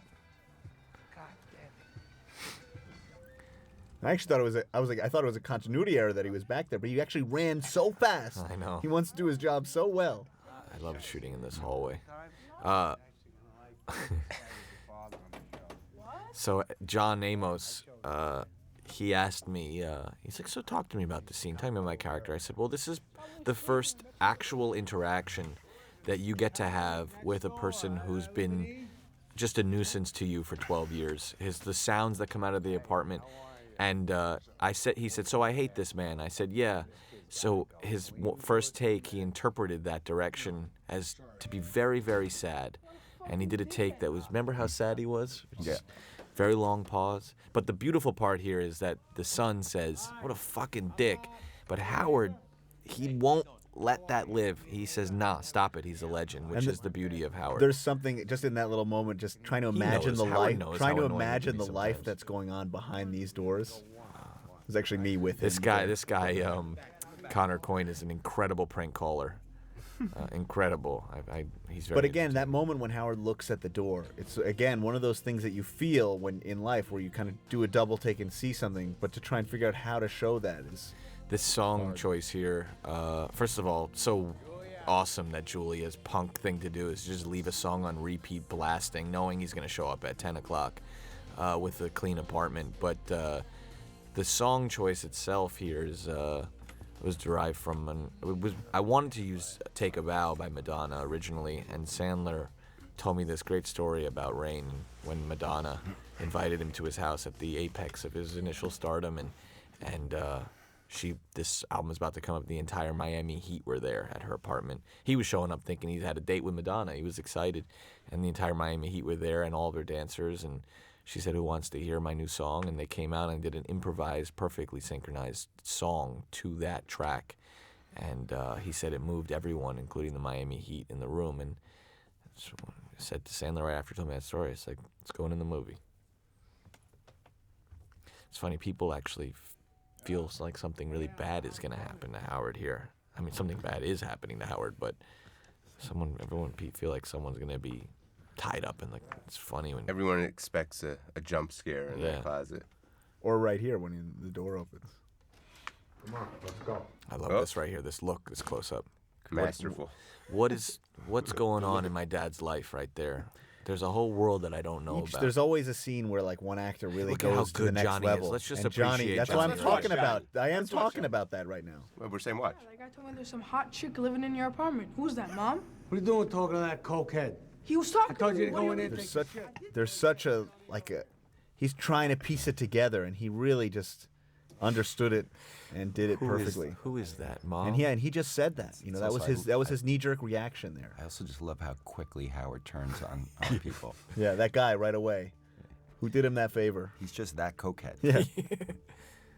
Oh God, and Johnny really, giving him. He was so good at taking direction, so subtle with his performance. Look at that eye look. Yeah, it's really that's him piecing together his father's life right now, and realizing, oh, you're a cheater. You're not the person who I thought you were. Yeah, that's the moment that we had the moment with his daughter. That's that moment right there. Mario Castro on saxophone here.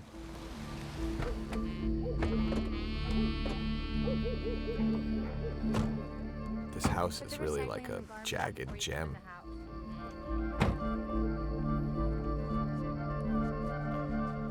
I almost hit Adina in the head with the boom on this one.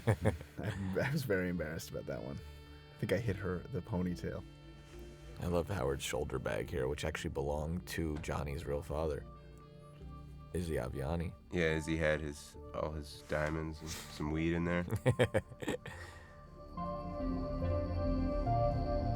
But this idea of just taking the garbage out. To me, this is one of the most impactful sound effects in the whole movie. The rolling.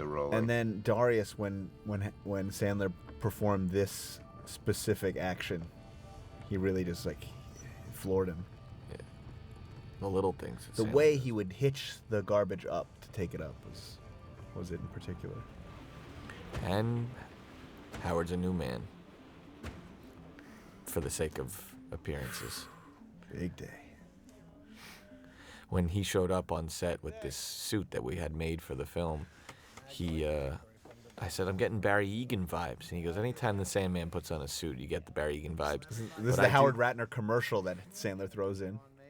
Howard Ratner. It's like a little Howard Ratner commercial interrupting real life. So you spend as a filmmaker, you spend all this time, convincing the world that there's value in this story that you're telling, and most independent films, you finish the film and you go to a film festival and you show up and you see the program and there's a bit of an excitement, and then you flip through and you realize you're one page of many others, and everyone else is just vying to prove their worth and in their story, and obviously some critic comes out and says it's worthless.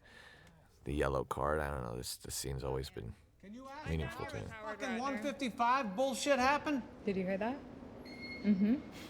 Okay. What? What is she saying? I'm afraid that's your appraisal. I know that's what it says. I'm asking who came up with the fucking figure. Oscar and Gems. Well, Oscar's fucking wrong. I could go out and get I love the moment where the conversation breaks down and he's just like, you know what, just let me do this. $3,000 a carat. He's saying he can go to 6 Give me the appraisers phone. Can I speak to a please? And he's trying to be polite. Haley's great. Until now. And Tilda was great doing this scene. Also, just a testament to Adam's professionalism. I mean, he was handed all these pages over lunch on the day of, literally right before, an hour before we shot the scene. Entirely rewritten version of the scene. to us on a Friday night for an auction set on a Monday morning. We were lucky to be able I don't to get give it a fuck. appraised at all. I don't care. I don't care. It needs to be changed. Do it. Tilda does a great job reifying the idea that Howard is so far out of his Diamond District element. Totally. Well, just the fact that he's wearing a suit to this, you know, he's got a like. It's But a I totally love, different. I'm deeply in love with the Howard who thinks he's navigating that Oh, for world. sure. This Cupcake that little finger point that Sandler adds. Just in there him is putting so- on his suit really is is. It says it all. Yeah, it says it all. I remember when I showed up in a suit for like the first Q&A I ever did. It was just like, Still kind of how you are in a suit when you show up in a Q&A. Howard's bid towards assimilation. for sure. thinks this is gonna work. He really believes this. Oh, of course. This is gonna work.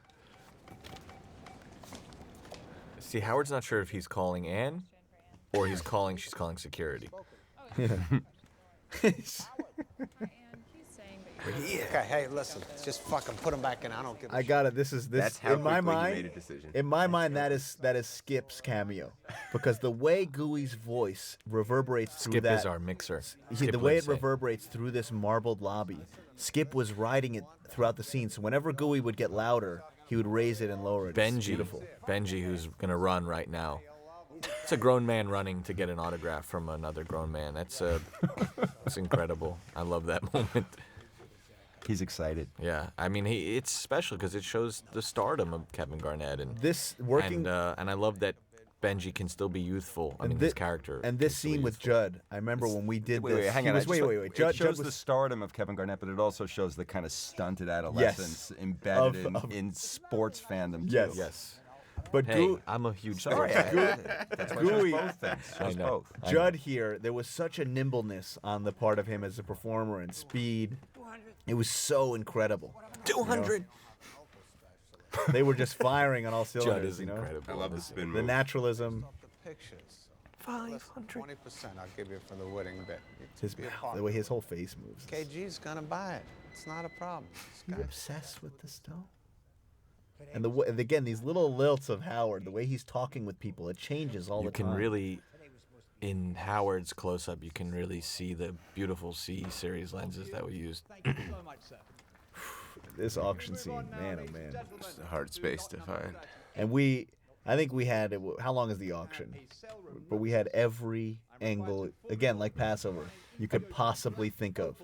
I think I remember Kevin from when Gooey. Rudin Kevin from first Howard. saw the first cut of the movie.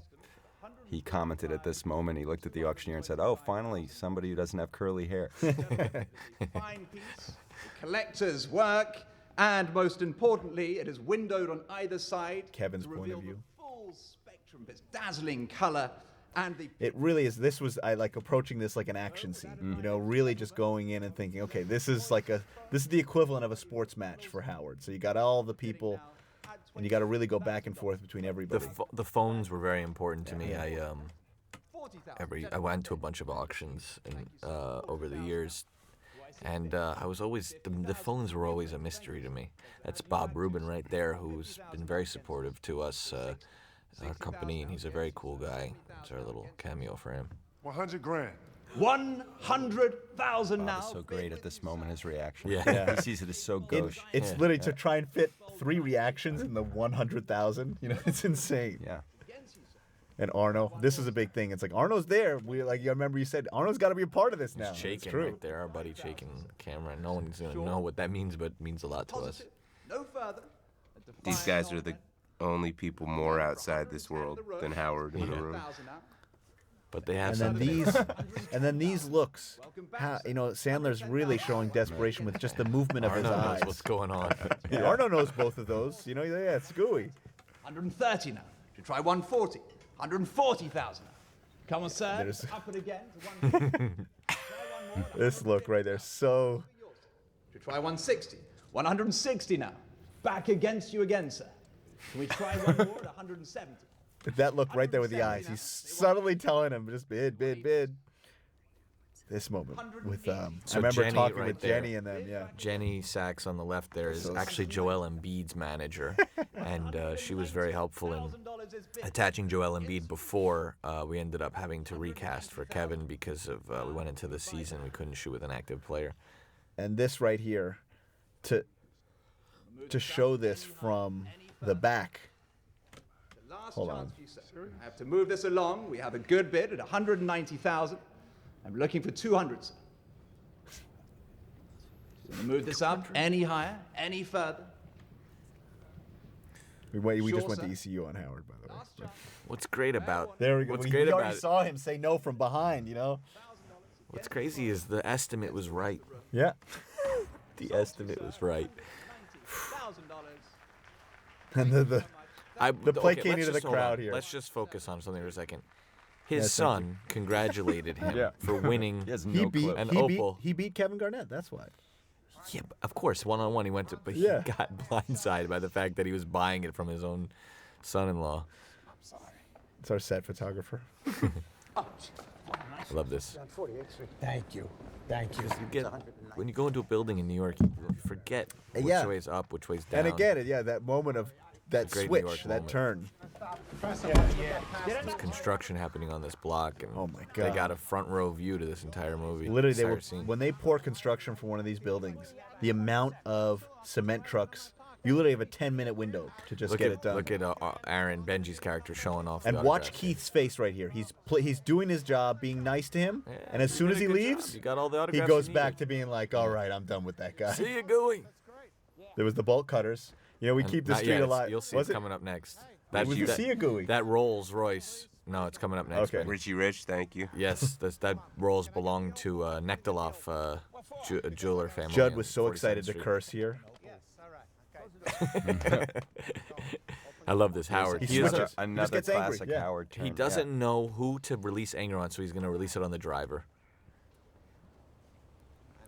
I know. Let him go. Let him The go. fuck is that? The fuck was that?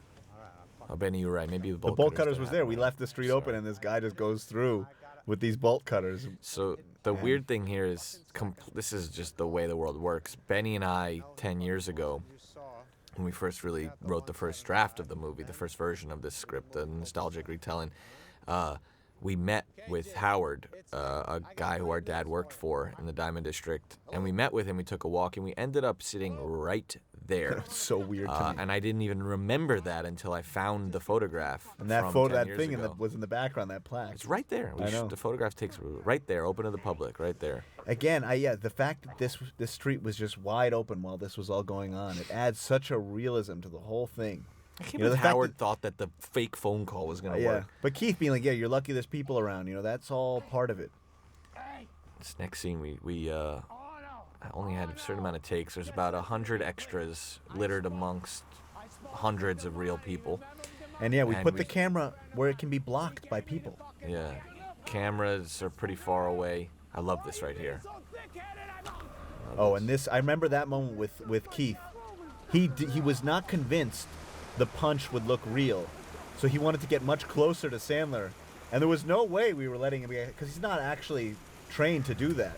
And I remember we had to show him, we had to film a little punch from like 8 feet apart to show him that it would look normal. It wasn't until later that night when I realized that I've seen many people bathe in these fountains before, that we threw Adam Sandler into. And a little It was thing, pretty incredible. that's slippery with those shoes on Oh, that yeah. marble. I was We nervous. were also inspired by a really great Oh yes. piece of material.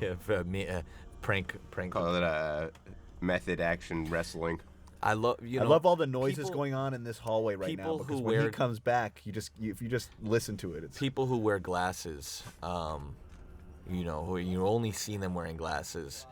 That moment when you see them without them, it always feels really naked and like you're seeing a new side of them for the first time. But really, and these you're are just actually seeing them without some things on their face. That story you told about the jacket, these are the actual guys that yeah. sold the clothes.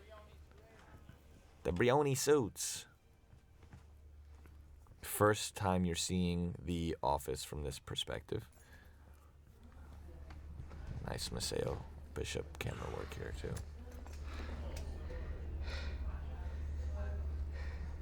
A reminder of the chaos from the other day, little dead fish.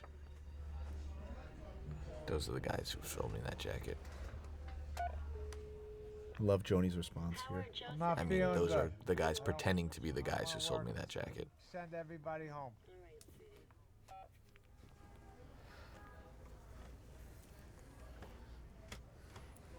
Sandler's so. All right, sweetie. Andrea, who plays Joni, she's there we incapable go. of not being herself. But all we hear here is Howard's fingers and rings on that stone. This is totally lifeless for him. there was a piece in the script that we cut out on the day where after he handles the stone, he picks up a crumpled piece of paper and tries shooting it in the wastebasket. It was corny. I was happy to see it go. I'm happy to see it go, but I like the idea of it because it's still embedded in. It's in the ideas in the behind idea that, of him yeah. holding the stone. And not getting what he needs. I just wanted to see how the auction went. Terrible. I don't want to. Remember we. Terrible. I remember we had noise in the background, and when Scott watched it, he goes, "I want there to be a 5-alarm fire outside while this is going on, because the world stops for nobody. You know, that's the point." Julia's. They're both really fantastic in this. And this is Warren Shaw in the background. That's our sound designer. He's getting those sounds in there. So man, I remember reminded of the theatrics of a relationship like this. I remember talking to Sandler about having to cry like this, because we wanted it to be messy and kind of dirty. And then I remember when I was talking to him about it, I told him that, like, you get into this tornado of emotions, and you just eventually get caught up. You don't really know what to say, and you just let it go. And I was like, it actually could be pretty cathartic to do that in front of people. But I like that there was a challenge briefly online to do the "I'm so sad, I'm so fucked up" performance, because the way he does it. It's great that she comes into the scene assuming he's crying about her. Yeah. I mean, it's totally just they're different points of view. She doesn't know. She doesn't know what he's going through. Yeah. It's interesting to hear that with an audience, you know, how they react to that. "You're my home, you can come to me" is such a devastating line. It's not going right. Everything I do is not going right. Just the way Sandler played this, you know, with such. There's a simplicity to the things he's saying. Well, it's so that the way he's expressing himself is so blunt and brutal. Everything I do is not going right. I'm so sad. I'm so sad. My God, it's so stupid. Yeah. So there was one day when Ronnie and I were in the booth. We wrote a lot of this movie in a projection booth, and we would have such epic arguments. And I'd have to take walks, and I remember one time Ronnie texted me. He's like, "We're still friends, right?" We just have these epic arguments. But I remember we were in this scene. We were at a block, and I called Julia, and I walked her through the scene, the dialogue we had, and I asked her. I said, "What would you do to hit reset on this relationship?" "Easy, I'd get a tattoo." Right, it's so great, and right away it's you can't even get buried with me pops up, and it's about as sincere gesture as one can do. You know, any doubt that one would have in terms of like how deep her connection is with him is sort of instantly answered, or those doubts are staunched as soon as you see her, get a permanent mark on her body. Clearly, she's devoted. There's something I forgot to say. Wait, quickly. I forgot to say that when I was talking to Sandler, I actually started crying. And it was a very intimate moment between us. Benny's the master. I couldn't help crier. But there's something that the universalness of Howard's low in this moment is that we've seen him do such crazy shit, so many bad decisions, so many wild circumstances. But everyone's been, I think, in life as an adult this low at some point. And this is important to see Howard at least acknowledge that it's a lot. Yeah. Yes. Exactly. And you need someone. You need someone there to. I love his face. That's one of those voice acting moments where to make it seem realistic took a lot of time, but it makes all the difference in the world. Right now, with $175,000 cash. All right. You said I got. This is very special. Yeah, I love it. It's still Monday, so. They're bringing back Marshall here. Real. Kevin's really on the way. He was just at the bank. Come get your money, buddy. Where you feel the love. I need the Celtic ring back. What happened to Friday? I know. It's Monday out. Marshall. This is like the way that this feels is like a Borscht Belt kind of routine. Yeah. Bam, bam, bam, bam, bam. Marshall has Todd, who Sandler trailed a bunch for the movie. Marshall knows Todd very well, and this scene was it was emotional for him. He understood this scene. He understood the sympathy that you can feel with someone who frustrates you. Yeah, the moment he's doing something. And also there's also like a Jewish, brotherhood happening here too, which is also but nice not enough that he's not going to charge Exactly. a vig He's on the taking right. the ring and he's charging him a higher vig than he asked for. Yeah. Yeah, but and he he says- says, "I'm sorry." But he says "booby." Yeah, What's that's right. going on here? Which is the affection. But he's still taking that ring. It starts to do It's like when business. like when you see Kobe dunk on someone. This and then was the pick 'em first up scene. This is the afterwards, first offer scene to we pick 'em shot. up This is the afterwards. first scene we shot with Kevin, and street was wide open, and Kevin just was in the car, and we like rushed because we were trying to beat the light. And I remember when Kevin got out, he just had to fold into it. He's like, "All right, this is how it's gonna be." So and the there's upcoming. no time to think. Right here, Sandler does this great thing. I here. love He- it. He mimics Kevin. Because it's like a subconscious acting choice that when Kevin decides to take ownership of the room, Howard's like, "You know what? It was my idea." Takes ownership also. So this scene here is probably the scene we spent the most time writing, and the most time editing, and we had the least time to shoot. Just playing with me at some point. This hasn't been straight since I came Yeah, here. this is again, it's just two characters sitting there, and having this conversation. But there were an infinite amounts of ways this scene could go. Somebody bid against me all these fucking games. Like, the fuck are you KG called doing, me man? coach Like, you at don't one think point I know during this? this You scene. don't think I know none of this? It's complicated, To Kate. come in and do that, and to switch up the scene on him and have him come in with different emotions and different speeds. Kevin rolled with everything. I've already taken that out, all right? All right, I guess that's fair. Let me get the fucking opal, man. Let me get the fuck up out of It's here. opal. This Yeah. opal's very valuable for you. Absolutely. Okay, I did that. Get the fuck out. I respect you. I love that. I did that. He's proud. It's what he did. Just letting him know. Huge fan. What'd you pay for this? Real shit. What'd you pay for this right here? That's not a fair question, Good question. Kevin. All right, this we're And talking. he calls him Howard. Kevin. He calls him Kevin. I'm not gonna take the money back when I did the deal now. I'm just saying, straight up, me and you, mano a I just mano. love the naturalism that Kevin has here. The way he's talking to Howard is just so. That's. I'm telling you, that's. If I answer that question, it's very misleading. Why? I paid $100,000. Okay. So you doubled your money. I'm the joke here, all right? I got fucked. $1 million is what I was supposed to get. I get a fucking what? Made 65 G's? You gave some niggas from Ethiopia $100,000 for something you thought was worth $1 million. You don't see nothing wrong with that, Howard? Ethiopian miners, you know what these fucking guys make? $100,000's 50 lifetimes for these fucking guys. $1 million is more. That way that Howard's kind of like shaking his body on that line. Fucking 30 points, KG. Right? I see you out there when the fucking stadium's all booing you. You're 30 up, you're still going full tilt. Let's see what does Vegas got you guys? It's hard to not just fold into watching the movie at this point, because this is where I watch. From this point on is when I can watch the movie every single time. We don't keep tracking none of that shit. Who They gives a think fuck? on game 7. I love that when we were talking to Kevin about this scene, he's like, "Do you realize what is being asked of me as a character right here? On game night, somebody's bringing up the betting lines right in front of me with a bag of money on the table." It was unbelievable.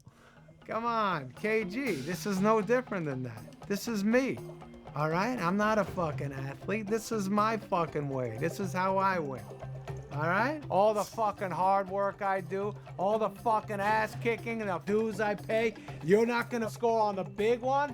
On game 7? I remember when Scott Rudin saw the first cut of the film that he saw. It was after about 3 months of editing.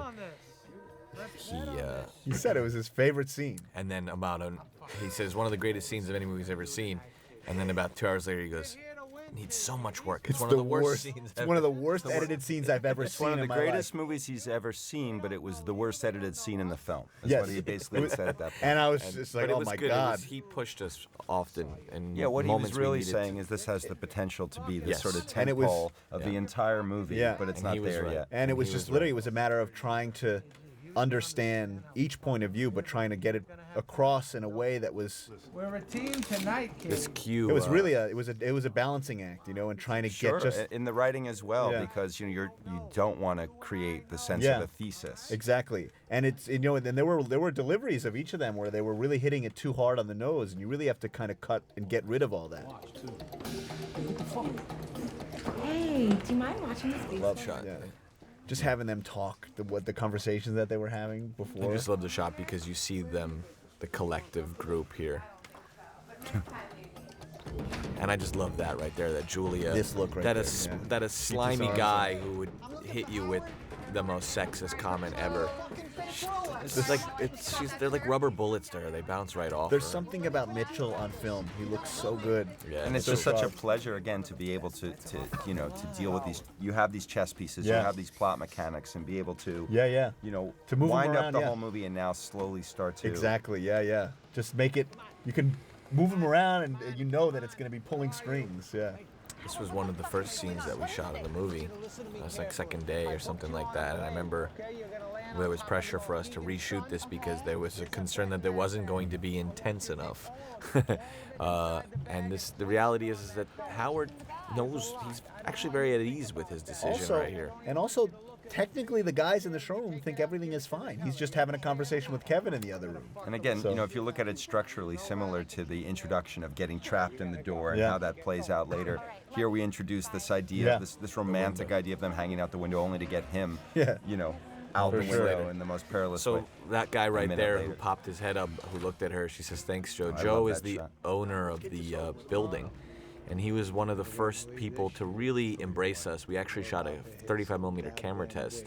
Sean Price Williams actually shot that. We did that in 2013 or something like that, and he featured in. He had a little leg cast, and he was very, very helpful to us the entire time. His whole family. This was. moment right here, I don't know what made us think it was possible, but to have this, we had these two conversations happening at exactly the same time every time, and we were so confident that it was going to happen, and it did work. I'm totally amazed by it, to be able to get them to cut together that way. And there was such a raw aggression back there. Keith bringing it up to such a level, and then I remember Sandler said to us, he's like, after doing one, he's like, I'm not going to let him push me around like that. And the fact that he slaps him right there. And this shot of Arno, this one coupled with the next one where he's like, he's going to become complicit in this moment. They call it a machine. Yes, I love that. Move the machine. That's my favorite. That's how Keith. That's how it came out with Keith. But that was the moment that we discussed with Eric when we first met with him about playing in the movie. That was the moment that inspired him to do the film, because it's the spot. Look at Sandler's beat red. He's actually hanging out. They're really hanging him out the window. Yeah. What do you mean? Listen to me. And that was on a stage. And this, but he was still hanging outside of. He was 20 feet off the ground. He was hanging out of a window. He really was hanging He was hanging out of a real window. Yes, the real window wasn't on a. Well, his blood is responding Yes. to gravity, whether he's 20 feet off the ground or 200 feet. And it's the same rigging system for above a building or out there. She's a Mohican son. Come on, let's go. Put it on speaker. Keith.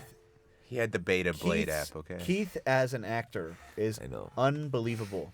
And there were little things that we knew that, like, when we met with him and cast him, that he would bring just like things like that, these little moments of just truth. By the way, the Blade app wasn't a thing until 2014, but the Blade website. No. The Blade wasn't even around till 2014, but I think it was. We acknowledge. I believe that there was it a version of Blade. was. Those There things was. don't just happen. I believe that No, it was. they don't just happen. That was around in 2012. You It could maybe charter wasn't a public. helicopter. They're working on it. Yes. You could Howard charter had a access. helicopter. He's a big helicopter guy. You could charter a helicopter in 1972. And this moment right here, Keith and Sandler going toe to toe, and he just has no fear of this moment. It's beautiful. The thing to me that pushes this exact scene over the edge is Josh's idea to use these meditation bowls here. It's so counterintuitive. It works so well. There was that chisel. Oh man, I love his face in the green of the glass. I agree. And this. That pull out that Yeah. camera work was. And the split screen. Yeah. where- The Sixers shouldn't even be there. You understand? This was. Ronnie, do you remember the McDonald's? Yeah, that's where we devised the climax of the movie. They're gonna get to the garden and fall. You fucking understand? Open the door! I know you're upset, Arnold. course I'm all right? upset. I'm trying to Josh's car broke down, and we ended up in a McDonald's, and it was probably one of our most fruitful writing sessions. And then those. Do you remember what happened with the group of teenagers? We don't have to get into that. But This is fucking bulletproof. You're only gonna hurt yourself. That doesn't. I remember telling Keith that was his, like, there are certain things that you tell the actors that they can do to shift the scene, and that at any moment Keith could just pull that out and shift the conversation to the right moment. was it Ibsen who said if a gun comes out? I think it was Chekhov. Chekhov, excuse me, Ibsen. What do you say? Thank you, Benny. Yeah. He said, I Ibsen think could've if the gun, if You see it in the first, you're right. It's No, gotta we go. said it. It's. I mean, at this point, everybody seems to have said it. What do they say? What does everyone I say? think it's That if a gun appears in a the you know, first in a piece act, of fiction, right, it it's must. At some must point go it off. must go off.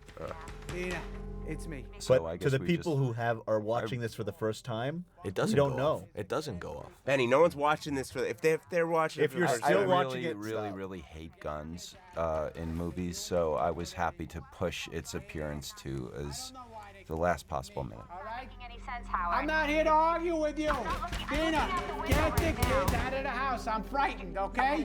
Just get out, go to Amy's, and do not leave there until I get It home. was a look that we missed of Keith that's just so scary and harrowing as he watches him on the phone looking at him. And those are actually the moments that when you see something like that, you actually dedicate the whole scene to revolve around those things. Here we get to the great Wayne Diamond. So I was in this helicopter with him. We shot for about 3 hours. I don't think I've ever laughed as hard as I did during those 3 hours of shooting. He just went off on these monologues of just garish, nouveau riche, mockery. I mean, he's a guy who I met through Sibo. Sibo met him at a restaurant once where he was the loudest guy in the restaurant. And he's like, Josh, you got to meet this guy, Yeah. Wayne Diamond. And we ended up doing a hour-long podcast with him, which was, and then our friend filmed with him a little bit at a restaurant, and he's just so opinionated. This is Debbie so, DeLisi, our amazing background. He's like an Uber Garmento, and Fashion Avenue, Manhattan, 1970s. He used to party with my uncle. They were good friends. I when only did you discovered learn that? Yeah. Not until I Until guess you showed the film to your family? I knew he was from the Garment Well, Center. you were so talking with Wayne, and it came up, and it Yeah. was like, Bronstein, wait a second. But he's he's a incredible. self-proclaimed schmata king. Yeah. He is a sense assaulter. He can assault every single one of the five senses at once. Maybe not taste, unless This you is were the to shove whole something in your Mohegan mouth. Sun crew, right? When we got there, we just That's wanted Chad to use, who runs the We wanted book. to use everybody who worked there. Yeah. Chad is the one who accepted that parlay for all you gambling aficionados out there, okay? Listen, that's a dumb bet. It's a dumb bet. Beautiful. This is it, boys. This is it. This is where we are about to witness the single craziest manic thing that Howard does in the movie for me, which is betting on the opening tip. Does it the first bet too, though? He does, yeah. That's his thing. That's his trademark. 155 on the 3. But I think there really was a statistic that Kevin Garnett often did win the opening tip. Because remember the rondo, they would do that whole thing where he would accept like a quarterback and all they'd that have stuff. a routine. Yeah. Yes. You don't have a routine if you don't. If you you're don't not do it used a to lot. getting- Yeah. KG, that shows how competitive KG is. Yeah. He wants that tip. Of course. Get that fucking tip. The bet's in, okay? I'm taking you to the fucking the Ritz. Three grown men just the- sitting in a fish tank is The amount of different points of view of each one of these people. But I remember talking with Sammy. The best one's coming out. Yes, right before he- the tip. Right before the tip is the moment we switch to Arno's point of view, and I it cuts back and forth right here. Right out the gate. Come on, man. Right here, Arno looking. We see his point of view of the TV, and then he goes back to Howard, and you see Howard from the outside. There it is. And Howard's totally oblivious to everything else except that television. It's a great moment. Yes. And he admits it to everybody. Yeah. Remember spending a lot of time with Sammy, figuring out the right tint to this glass. Yeah. To create this. It's the endless difference. possibilities. Sammy Lysenko, our production designer. Just focusing on rebounds, making an audience, a novice audience, and not understand. who doesn't normally understand basketball or the way betting works. Just focusing a statistic, like a rebound. We actually do have Sandler going through every single one of Kevin's shots and rebounds, which is amazing. I'd like to see a basketball game with just Howard. I was going to say, rebounds are a conceptually deep they are. statistic. So the night before we shot this scene at Mohegan Sun, I was restless. I couldn't fall asleep, so I decided to go down and shoot some crap just to get some steam off. And I ended up shooting crap with that man who Julie is talking to, named Aura. And then he was very warm. And then I texted Sibo and I said around 2:30, 3 I a.m. was like, hey, what are you doing? He's like, I'm just in my room. I was like, can you come back down to the craps table with me? There's a guy there who I really want to get into the scene tomorrow. We didn't have. Was this role written? It was written. The thing in the script that it said was she talks. Because remember, we were trying to do dialogue. We were trying to do this thing constantly to manage the budget, where we would not put a scripted. Don't tell line people in. this. We're gonna work. We still have to make movies in the future. Anyway, so we had in the script it just said a better explains. Well, and sometimes you get inspired on the set and you give them lines. But we had not casted this part, and we were shooting it the next day, and it was 3 a.m. and Shlomo was at the crab table. I will say, what was his line that he kept saying? I will say. Do it again, Danny. He would throw the dice and he would say, shooter. I will say, it was very clear to a lot of the background that would happen. So when everybody was there and we would pick the background, you could see a sense of excitement, like, oh, I'm gonna get a line. You know, it was just. But the other incredible thing is that, like, this guy had no idea. He trusted us. Yeah. You know, it was 3 a.m. in Mohegan Sun, and we're asking him to be in a movie. Yeah, no, and then Sounds he shows very up. sus. I know, and then he shows up, and He it's was a really big, suspicious. it's a big movie, and he was totally natural. He was doing bong rips in the parking lot before. The beauty of betting. And this, again, we were not. We obsess so much over the sound. I could never smoke weed. Oddly and enough, make a movie. You're kidding me? Mohegan Can't even smoke weed and Sun. hang out with someone. Mohegan Sun is actually not a very loud casino. You know, there's not a lot of those noises that you associate. Actually, Doc Rivers right here. We told Doc the scenario, and he said, just give me 2 minutes. And he sat back and he wrote this insane speech for the locker room that he But gave. the Roaches is inspired by a Clippers speech For that he sure. gave. But to me, that's a line to you know, the Holocaust even. It's just like, you can't exterminate us. Yeah. You know? And this actually, when we shot this whole sequence with Sandler, I love this. This is Okay, something we actually got the game very late in the production. And again, these are one of these moments that you see on the broadcast that you would attach to if you were watching the game because you just have the time. Yeah, going into the shoot, we only had access to the highlights from this game, and I knew that someone who watches basketball, it's the little things that stand out to you in the broadcast. That guy who he points to, that goads Keith, and that's the moment where Keith realizes, I'm gonna shoot this man in the face. I always joke that Keith. But he said, we showed the film in Boston, and I said, does anyone know who that guy is? He goes, oh yeah. Maybe shouldn't have done that. Maybe we should. Apologies. Yes, apologies. And I heard he actually lost a lot of weight and is looking great, and we're going to try at your restaurant. I do actually always joke that in that moment, because Keith is paying attention to the game. So he's like, yeah, they're up by 3 points. Philly's in the bonus. They have 2 timeouts left. He's got it all in his head. We're at 25 now. This whole sequence was insane. You know, how do you keep it? That was such a. This is another spot where everyone thinks something bad is going to happen, huh? I think some people think that maybe something good's gonna happen. A little bit of sex, maybe. I think TLC? I think that's what Wayne Good is for thinking. who? There. It's definitely For what Wayne? Wayne is thinking. Wayne. Everyone should know his name in the script is handsome older male. He'd like everyone to know that.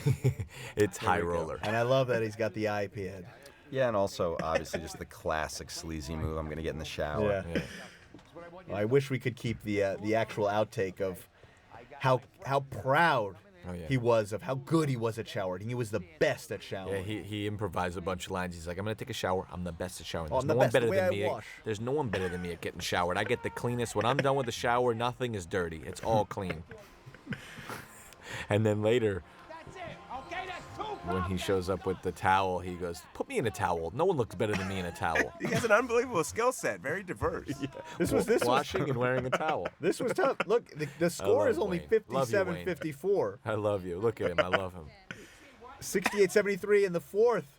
68-73 is It's a low the wrong scoring way to game. say the score, which makes it a unique line. Yes. It's true. It's red. It's red as it is would normally be. Yes, because Julia does not watch sports. She doesn't know. And it was interesting to talk to her She's about the it. audience at that because point, sharing about a the thing way, and I she remember doesn't normally telling care her about. just like whenever you feel something, it's gonna feel awkward and weird, but you just gotta go with it. Oh. Bogosian is so great in the bowl. Cigarette is the only thing that's He said, signifying the different. and he more had time quit, has and passed. he had quit, and he's like, but I'll bring it back. Bogosian was so happy. He was like, because he really just wanted to get into Arno. So the cosmic nature of this movie, obviously you hear it in the score, but it's great that in this moment, you have a man, a jeweler in the Diamond District, whose chief concern about the outcome of his life depends on the microsecond of a basketball player hitting a free throw, while at the same time on the other side of the planet you have a miner whose chief concern about the outcome of his life is if a faulty piece of equipment is going to fall on him and kill him. That shot of Kevin shows the connection between all of us here. That shot of Kevin from the broadcast just feels like it's just totally part of the movie. This whole sequence of shots of Bogosian here speak to the nuances of his performance and his the eyes. delicacies of the way he can perform. This cut, I don't know what it is. That Howard to her, it's just one of those things where you just don't know what it just. It's called ranks the a chemistry goosebumps, equation. Yeah. Her And cell this, phone case. remember talking with Julia here, this moment, because we see her when they win. You know, we're not with Howard at that moment. Oh my god! Holy shit! Oh my god! I love you! I love you! I love you! I love you! I love you! I think in the script we had it so that the Wayne comes back out and celebrates and got rid of that. And I loved seeing this dialogue in the script always. It was just a big block of "I love yous." And when There's that no was spacing. happening, remember when that was happening Well, on hold on. set? Eric's performance right here. But let's just appreciate it. Thank you. Thank you. Thank you. Thank you. Thank you. No, So he's putting his jacket on. With those eyes, yeah. There's something about putting your jacket Again, on that's when, one of when those. you're leaving. That's one of those moments that you build around. You know. Keith here. It's hot. So he Keith, says. Keith was so interesting in his questions here as a performer. He's like, how much am I trying to hide my action? And he looks away right before he does And we it. had this decision with when we finally saw this set built, and we saw the mirrored ceiling. Yeah, to go that up. we would do this effect that the camera, like a machine, gets turned off. That's Howard is this motor mouth that just gets turned off like a machine. All of a sudden, he's off now Yeah. forever. Exterminated. Exterminated. And just the idea of keeping this loose camera thing that when he gets shot, the camera basically, the operator falls away and it just whips up to the ceiling. And Yeah. It's a totally new tough, feeling. Tough to do, and Maceo did a great job operating that. And then I remember Chris Solano. Well, this to try and sequence right find here- to try and find the focus on Howard. This sequence right here, this scene right here is, and we should discuss it because it was originally designed. We As a thought we sound. would shoot it so that we could at least have the most effective sound design. And Eric and Keith, they just went to another level as performers. And when Eric pushed the gun away from him, it went into Keith's face and actually punctured skin, and he was bleeding. And it catalyzed an incredible confrontation that Resulted, in like what I we was, just and saw. we And I remember there were things like, is this real or is it not? Well, do you remember? And Keith grabs Eric's collar. Yeah. And I remember the stuntman saying, if you ever want to grab somebody by the neck, you grab him by the collar. So when I saw that, I knew Keith was just totally in it and acting. Keith was performing. And Amy went up to Eric, and Eric is like, "Do not cut that." With But his I do eyes." remember one of the sound people. Yeah, he ran out. He was freaked afraid. out, and went and complained and said, "This Because is an unsafe set." it felt because it so was raw. Yeah. You know, it felt so alive. But again, you have to be open to moments like that happening. Here comes my my little cameo. Not yet. Oh, it's not. It's coming up. It's right here in the bottom left of your frame. I'm betting right there. Boom. That's me. You're losing so much. Oh on my horses God! today. Are you kidding me? It was fun to do this Ronnie, with you remember Kevin. with The Rock? I kept trying to explain to Ronnie. It's like I was like, torture. well, I kept wait, saying hold on, wait, explaining because to Kevin's Ronnie. saying it right now. We allowed Kevin to have his ability to go back into 2012 and talk about the future that could have been. But Yeah, I said to Ronnie, I said, no, he should say, it's me and The Rock. I was like, it's so obvious to talk about the gem like this. No, The Rock is slaying for a basketball. Yeah, I in had a no game. idea. So I went to prove to him that wasn't the case for no reason other than to annoy him, and found something online that was so horrible and annoying, and I've been sending it to him ever since. The tear of blood here is Howard is a martyr. He had to die. It's the parabolic nature of the movie. It's a fable. It's a moral tale, really. It's there's no other way that this story. And Brainstorm did such an amazing job with all of this stuff. Yeah, we really pushed him hard. None of that is real. And here we're, in an explicitly formal level, we're telling the audience that Howard is the gem. Howard is the uncut gem, and the film is called Uncut Gems, and it's asking people to look past those superficial flaws, the little things that might rub you the wrong way, get deep underneath to something and of value that we are impossibilities. We are miracles. It sounds corny to say it, but it is true. In all of our ugliness, there's something there. I like watching this part with an audience. It feels like you're like almost in like Epcot Center or something, going through a ride. And it is beautiful. It's like the Stargate sequence.